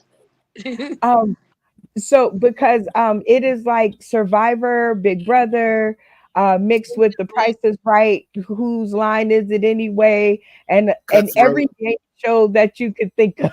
I love it. That sounds like a blast. I can't wait to participate. Oh my gosh, you would be like, thank you, Althea. You would be like a golden goat because Althea is gonna break her points down on tonight's episode. And I'm gonna do it. Do you do it every night? No, just on Monday nights. That's when the show airs Monday, and she does she tried to do the recap show the next day, which is normally on a Tuesday. Not unless she has a special event and she has to switch the dates around, but she lets us know in a week in advance if she got to switch the dates. Oh, I got you. Okay, so the recap's tonight. Yes. Yes, I'm gonna move it back to tonight because it'll give me a chance to get the show ready because now it's not just me playing back the video. I'm actually gonna turn it into an episode, like a show, a formatted show. Because I got some questions. Yeah, Funny Man Green won't be there next week, Althea. Y'all give it up. He going back to work. Yeah, that's the reason why I thought so because remember I start back work. I work from 7 o'clock until 5:30 in the morning or whatever. In the morning, damn. 7 in the afternoon, 7 at night to 5 in the morning. 7 at night to Oh man.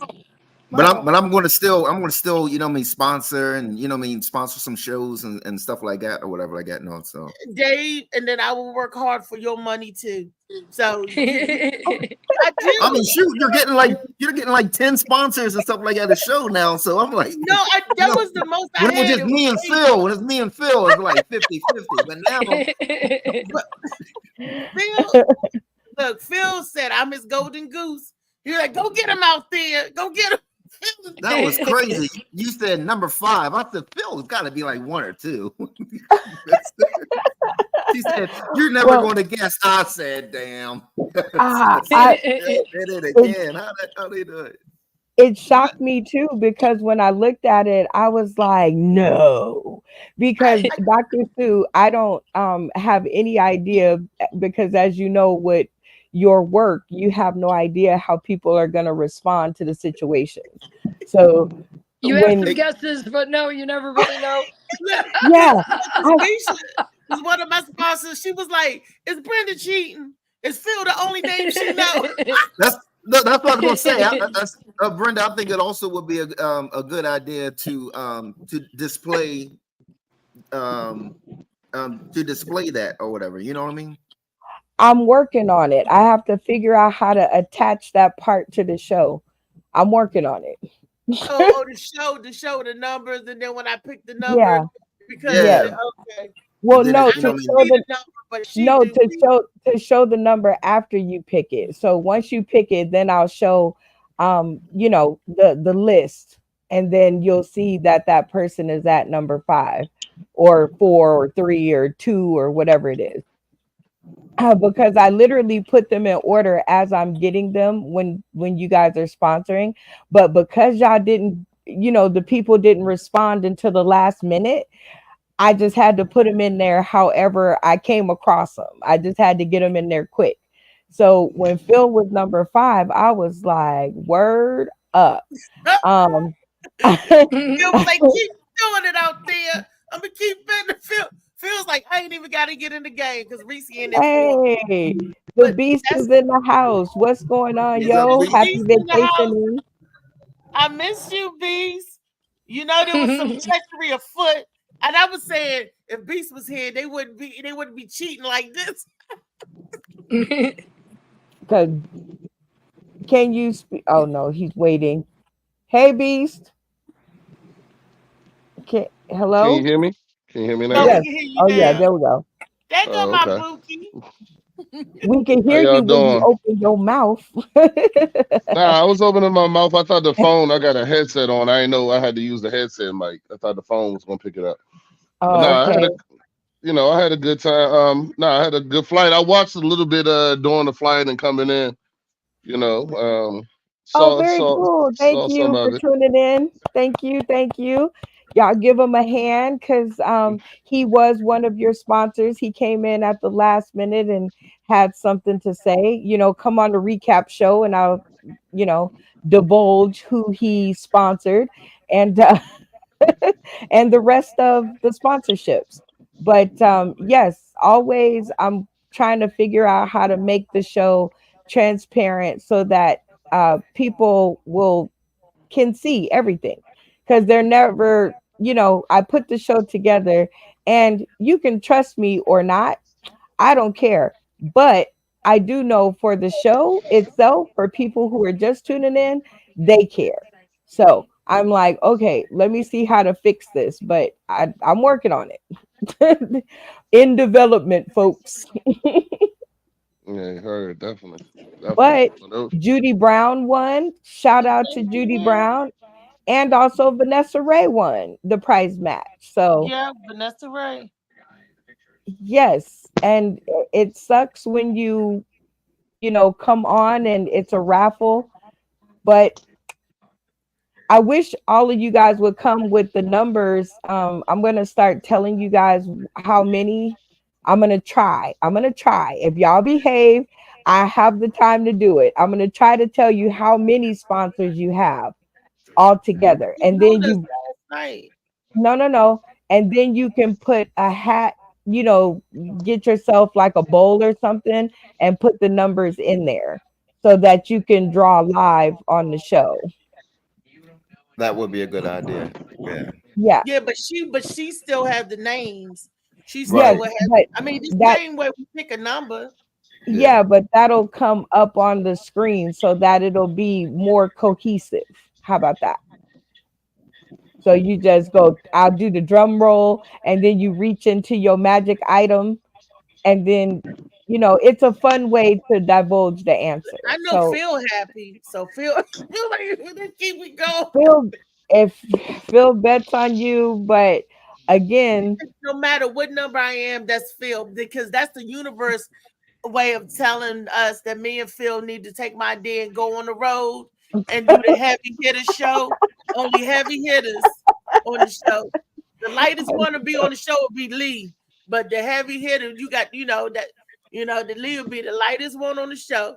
Rodney is heavy, Phil heavy, I'm heavy. When I say heavy hitters, Sue heavy, I mean weight. I mean, That's racist.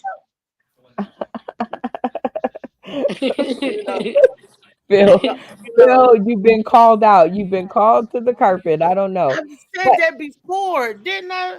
I said guys, tune in Monday nights, 6 p.m. Pacific Standard Time, 9 p.m. Eastern Standard Time, and 8 p.m. Central for this show that causes so much camaraderie and competition. People don't love you no more just because.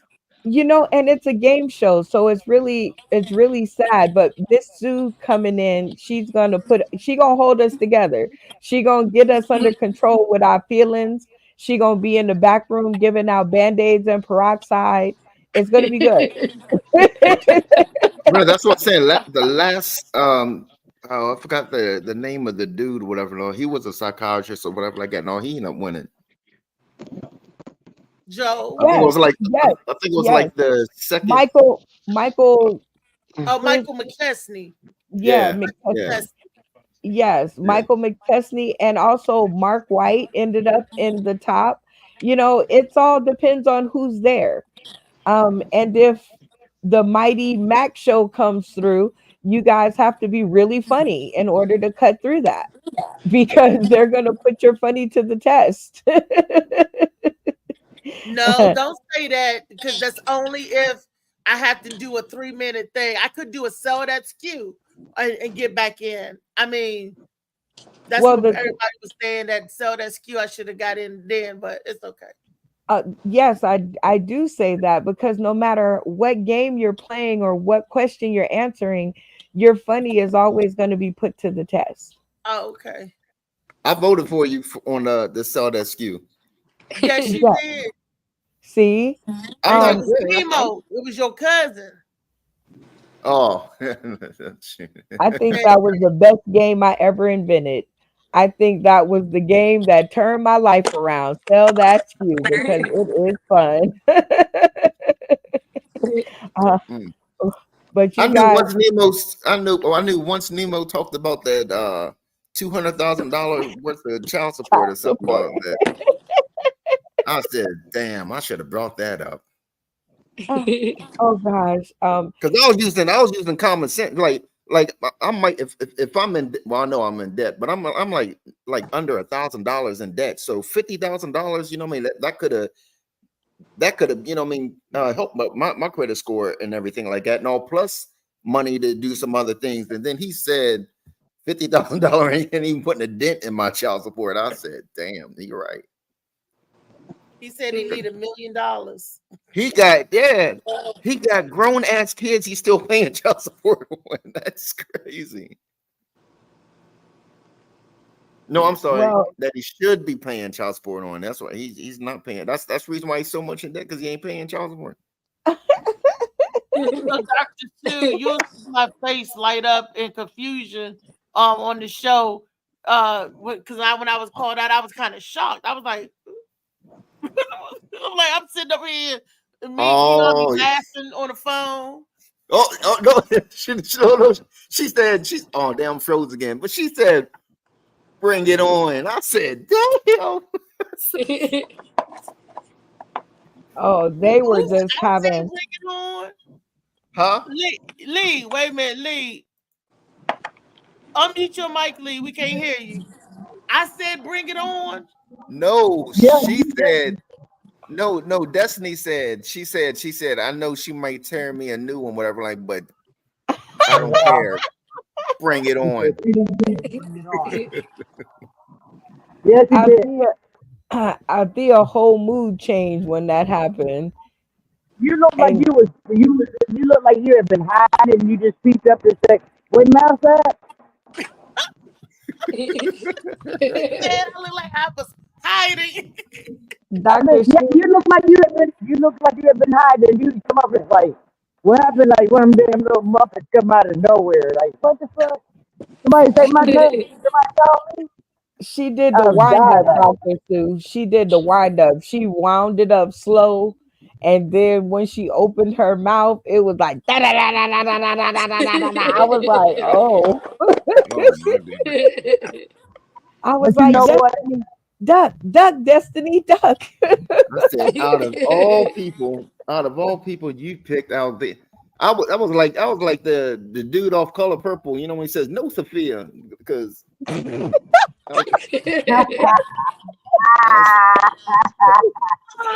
funny. But it was no, Sophia. Yeah, no out there.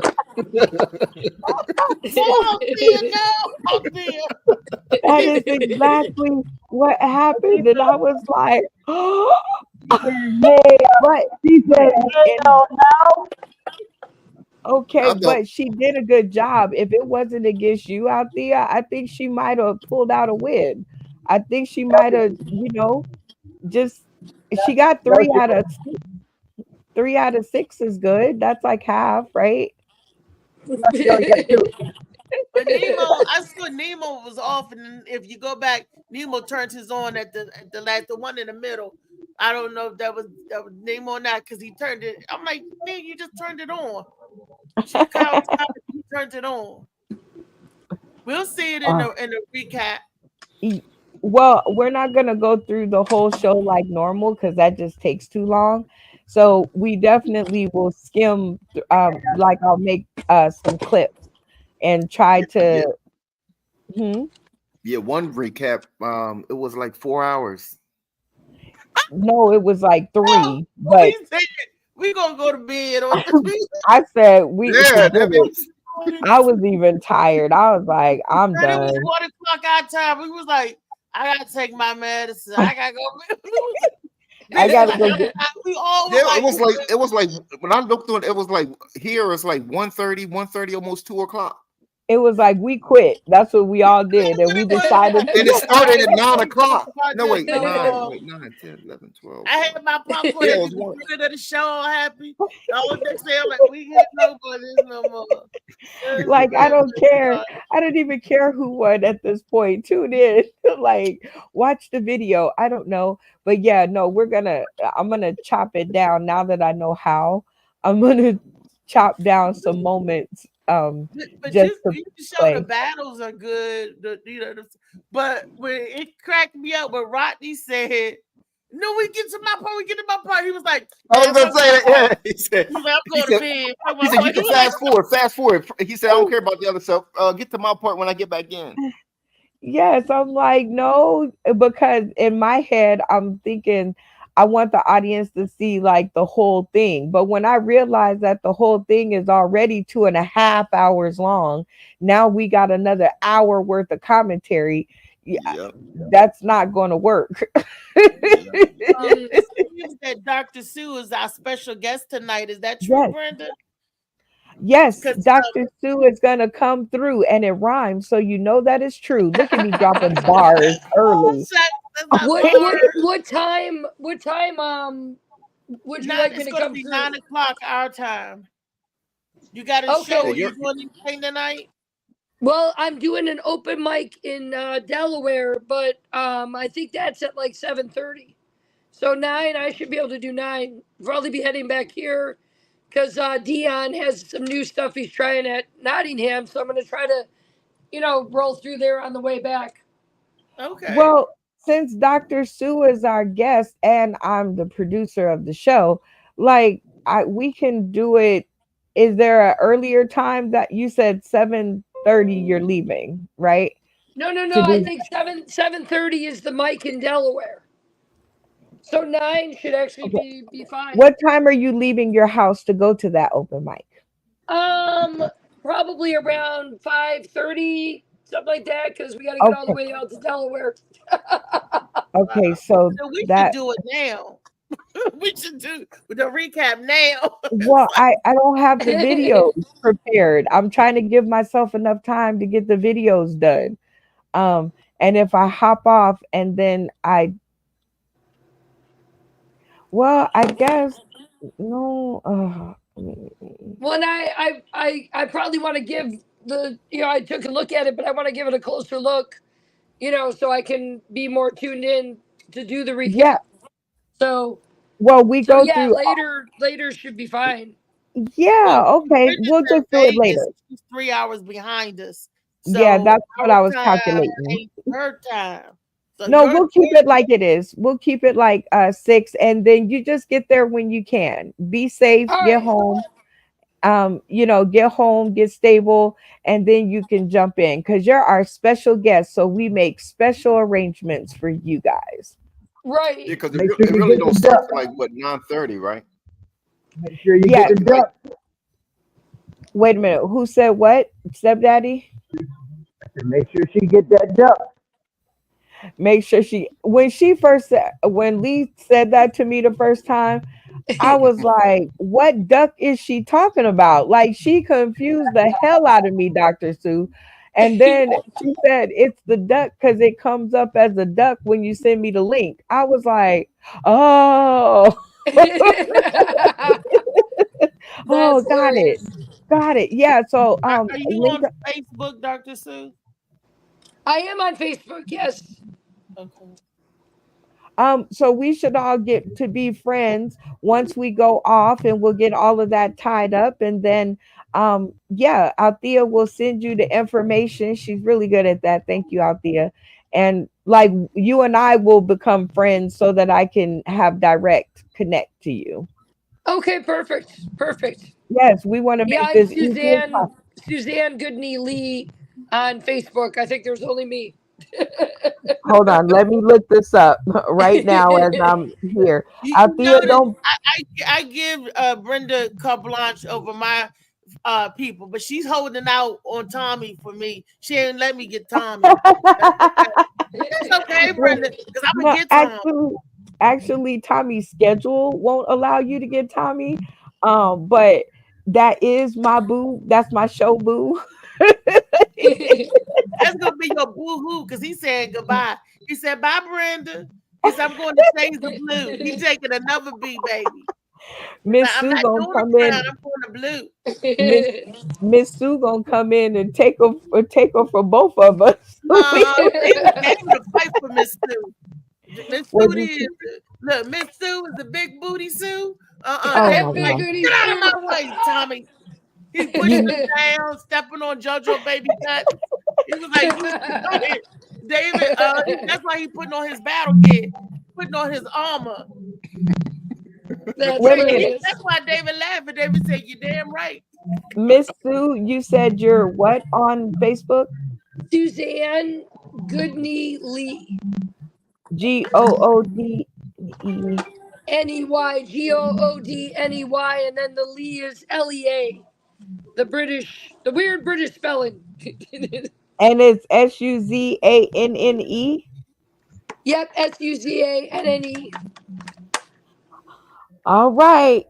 Let's see what we got. Nothing. Okay, awesome. Nothing. That's crazy. SUZANNE.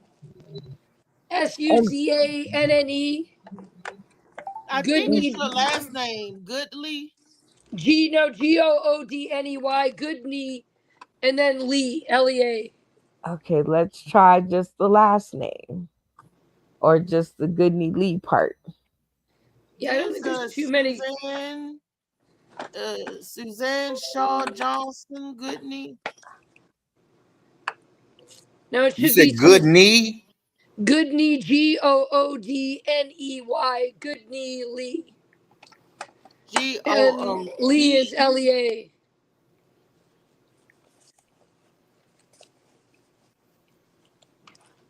I got a Suzanne Lee, but no Goodney. That's weird. I got 2 of those. I got Suzanne Goodney. Yeah, does it look like me? the Susan Lee looks like you. Professor of Crime, Justice, and Security. Yeah, that does sound like me. Let's see. Okay, let's see. Maybe. Oh, yeah, it is only LEA now. That's crazy. Oh, okay. And someone make a friend. I got 666 friends. Woo-hoo! 667. Is this your real page? Did somebody? Is this your real that's page? Me. It's actually LEA. That's me. Yeah, wait, you said you got 660. What? This look like you. 666. Right here. Hold up, somebody else add her. No, that's not her. It's the Suzanne Lee. Suzanne Suzanne Lee. The Goodney. I was wrong. I took Goodney off. I guess. I don't know why, but be good to people for no reason. That's in me. The background. All right. So I sent you a friend request. So now that the hunt for Miss Suze is over, on Facebook, everybody link up. What does her picture look like? I can't see. It looks like her. It looks. I'll send it to you once she accepts me. Okay, I'm like, is it a black and white? Oh yeah, picture? there you are. Okay. I got a lot of Suzanne Lee. Yeah, once she accepts me, I'll send you the All link right, to now her. I'm 668, 666. Woo-hoo! That's actually not a bad number, but it has associations. That has the number of friends that you have don't even show on Facebook, so you're doing great. I wish I knew how to do that. I like to hide my friends list away from people, but I haven't figured out how to do that yet. Yeah, I got Suzanne with a dark. I'm waiting for it to come through. There she is. She accepted it. Now I can go, and I will send you a message later, but I'm going to share your profile with Althea. Excellent. She was a friend of mine. And I jumped off of line. because I wanted to whine. No, I'm just kidding. Just joking. That's the Vegas Center. She's a real showgirl. Brenda loves singing. There you go. I think I sent it to you. You should be able to get to it now. Okay, you sent it It's to me in in your Messenger. inbox. Yeah, Messenger.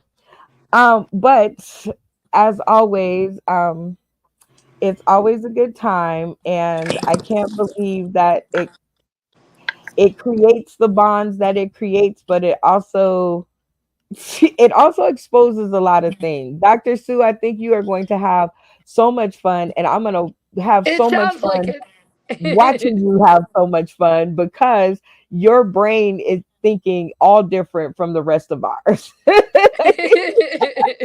Oh yeah. And you're gonna be reading.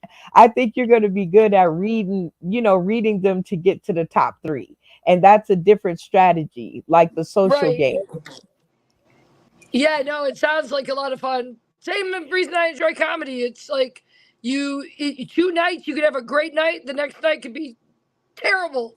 And you're like, I did the same set. What the hell? And I love, like just trying to figure shit out. It's good for your comedy. It's good for your, just life in general, because you learn good lessons. You learn to work as a team. You learn how to use your strengths and your commentary to earn money, basically. And that's the strategy of life. Right. It's not enough to get you rich, but you will get it's not enough to get you rich, but you can donate some money to the Democratic Party. Right? Yes, $15. You could at least do that. That's the same price as 3 biggie bags at Wendy's. Absolutely. Pack of cigarettes, a vape, maybe a pre-roll one. There's a lot of uses for this money. 2 cases of Mountain Dew. Hey. Or you can sponsor more comedy. You can sponsor Althea. You can sponsor Miss Sue. You can sponsor Funny Man Green. But you can't sponsor yourself, though, Sue. Absolutely not. Right? No problem. Okay, and it's so much sounds fun. Like a lot of fun. Yeah. I want everybody to tune in and to become a part of it, because not only do I win, but the world of comedy wins, because y'all finally get paid for being online. When did that happen? Never. It used to happen back during the pandemic, when the pandemic was like really here, and everybody was online. You used to get paid like $5 or $10 to come online to do the shows.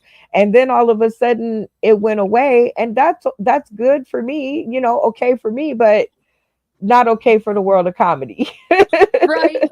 Because we're getting ready to close out the show, this has been another edition of the Morning Mac Show, brought to you by Shades of Blue by AM Morning and Molly Moore Seymour's. Where's my Hey, get that moss. Rodney got it and it gave him energy. Rodney got it and he became a comedian. So that's how good if you're, we couldn't hear you. We couldn't hear you. You're breaking up. Me? Yes, you. Say it again. I said, get that CMOS, that Molly Moss CMOS. Rodney got it and he became a comedian. When Rodney got Shades of Blue and the CMOS together, Rodney became an instant overnight sensation. And if you want to become an instant overnight sensation, you better get you some Molly Moss CMOS and the Shades of Blue. Boom. It happened to Rodney.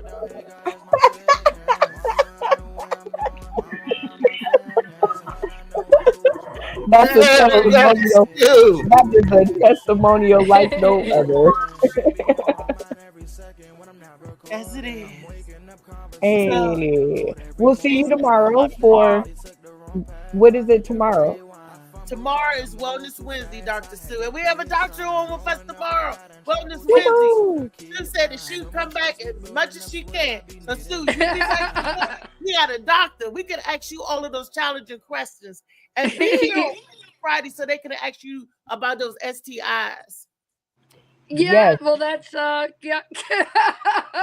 That's STIs. your expertise associated with. I'm an expert on STIs. Oh, I thought you were saying you had STIs. No, I said we can ask questions about them, David. I know. I thought you were saying asking questions about her STIs. They're bad. Yes, that's all she knows. That's all she knows on STIs. But come and get your mind right. Like, come and get your psyche together. Come and get your chi. We can ask you all the relationship questions and all the, like polyamorous. No relationship question because I didn't get any in sex with a man. Oh, dang. You didn't She know. was like, Ask me some questions. I would have said, Sue. Well, they shouldn't ask you out there because yours is up on the shelf. Yours are on. Why.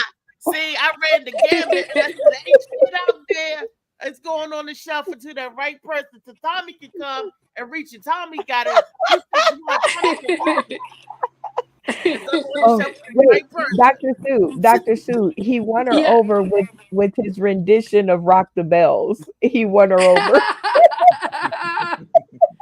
Hey, he broke it down. He sound like one of the Beastie Boys. I ain't gonna lie. He broke it down. Because Tommy drink my drink. I liked it from day one because he had Day Serrano. I'm like, Day Serrano. And when he comes on, I'm gonna show him my bottle. Tommy, I got a bottle too. Hey. Oh my God! You got to pull out your breast. Remember, he said he liked that. He liked the titty juice. Hey, Dave trying to be a good wingman. I'm gonna be pulling out Day Serrano. I'll put the crayon apple, crayon royale. I'll put that back, and I'll bring out the Day Serrano. They're gonna be like, "Where the fuck did you get that from?" Hey. Hey, 1, 2, 3. I love it because you guys, like, I'm gonna make trading cards. Watch, Dr. Sue, like, watch. You're gonna see on the Amazon shelves. I'm gonna make playing cards with them on them because they are such characters, and I can't wait to add you because we don't have one of you. So Sue that's a good idea. I like that idea. Sue got hips and butt, so that's gonna be the booty do. So we have to say, do the booty do, Sue, do the booty do, booty Sue. You got booty. I said, what? I said, how you want me to get ass and I ain't got no ass? I'm not gonna have a talk with Jesus. You got a sense of humor. Hey, Sue, I know you got pants on now.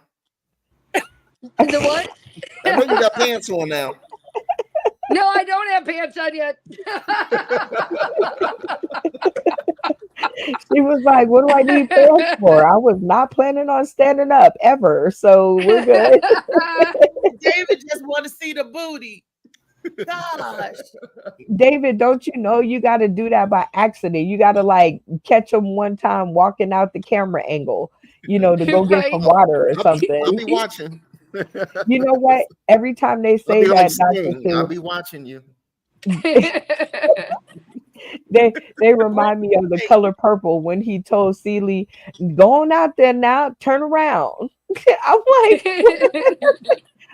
I'm not right. I'm not a slave on the auction block. Like, what is that? Like, no. We did that to David on Sunday, and Sue was like, "Okay, he kind of cute, yeah." She said, "I like some chocolate. Come on, Dave." And we like, he like the booty do. So that I discovered most straight men like booty. And I discovered that most white men like big titties. Yeah, straight ones. Yes. Oh God, no, Sue, that's what I was trying to ask you earlier or whatever, about your ex-husband or whatever, like that. No, like David, ask her tomorrow. Oh, okay. No, you know what was weird is he supposedly did like big booties. Right there. We're ending the show. Stay right there. Don't go nowhere. Everybody stay right where they are. Y'all, for the rest of y'all audience, y'all tune in tomorrow, Wellness Wednesday. Dr. Sue will be back. And this has been the Morning Mac Show. Say bye, everybody.